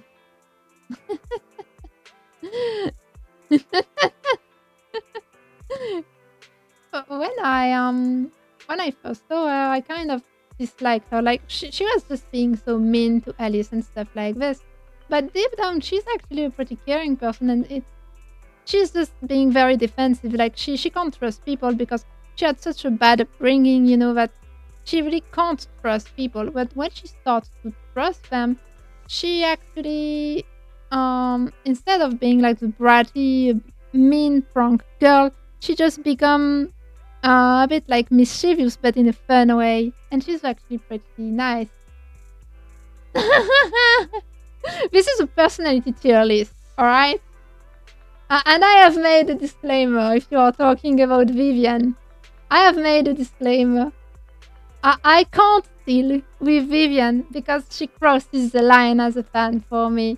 Like, she could have been this greatest and cute fan who is really like, into their idols, which are Phaeton, and doing merch and being there every time and phoning about them, and going even after mean comments on online and stuff. But she crosses the stalker line. Like, she's creepy. I am sorry.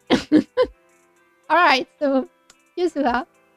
And I end up loving Yuzua because when you get to know her, she's actually very caring and she's trying her best. Actually, she doesn't want to be mean. She's very, very defensive, and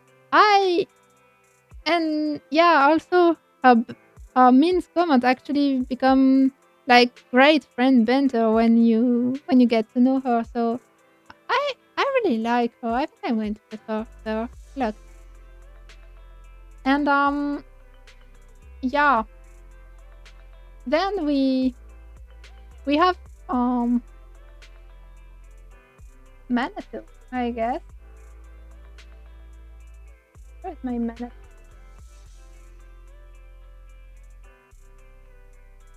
But you know what? I'm not going to do Manitou because we haven't seen the story yet, so I'm going to hold on for this one. But I kind of liked him. And then we have Belenwise, and as you know, this I am not even going to try to do anything about it because I love Belenwise. Let me pull Bel.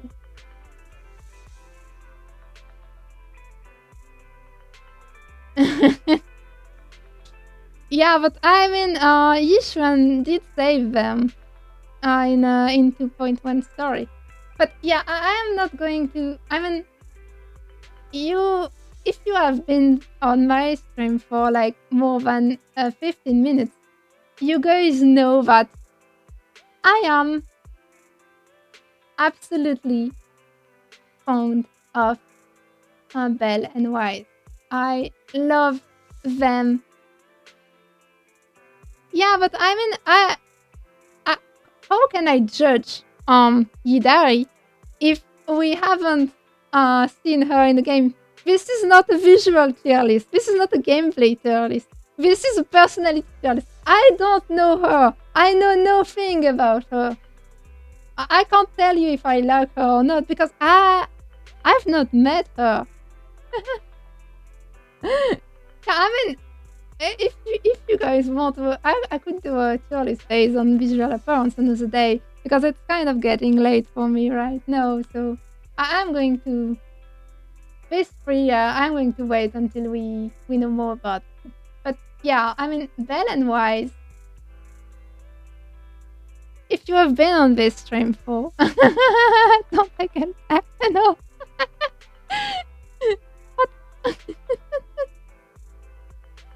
Yeah, I'm glad I'm glad we are different. I am glad we have dialogue. I'm glad we have different dialogues. I love no, this is I'm not going to make I will make a tentacle tier when I'm going to make a visual tier list, but this is a personality tier list. So no. But yeah, I mean, and I love Buff. Like I really do love both Bell and Wise. They are so great. I love them.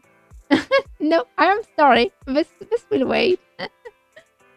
But yeah, they are so great. Why is like more mature, of the two, and he's really like this big brother energy sometimes. Like he is the more mature of the two, but they are great. They have such great. Emotional intelligence, they are great. I mean, both in their own way. Like Belle is a bit more mischievous and she's a bit more snarky too, I guess. Wise is a bit more down to earth, but both are really, and I guess Belle is the extrovert one and Wise is more like the introvert one. But they are great. Like they know where they stand. They are confident in themselves. They have, their morals down. They know what they stand for.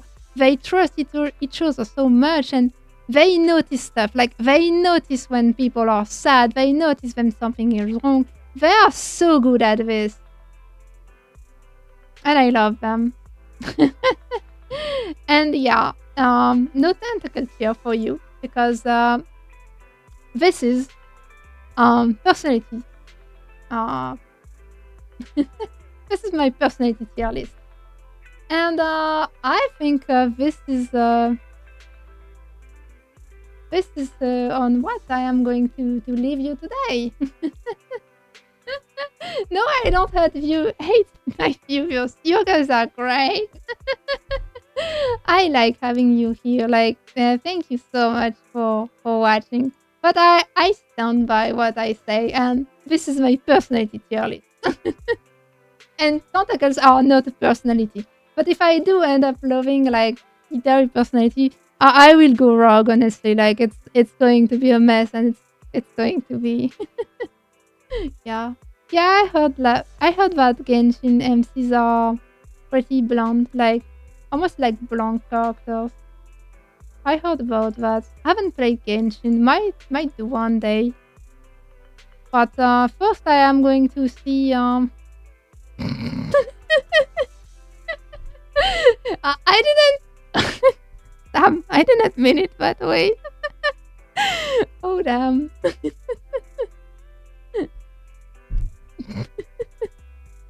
Yeah, I know. But yeah, I mean, I love seeing Belle and Moise interacting. At some point, I even wanted to, to play the game again from Wise perspective to see changes of dialogue because it's so great. So yeah, and it's been like more than 4 hours. I haven't done such a long stream since I started, and I'm starting to get a bit tired. And I have some stuff to do after that. So I think that's where I'm going to leave it today. And yeah, thank you for coming. Thank you for being there, for chatting with me, for watching, for staying through my discutable takes, I guess. And as I said, I will be back on Wednesday, same hours. And this time I am going to try to play Honkai Star Rail. Never done it. I have no idea what I'm getting into. Like, I know almost nothing about the game. So it's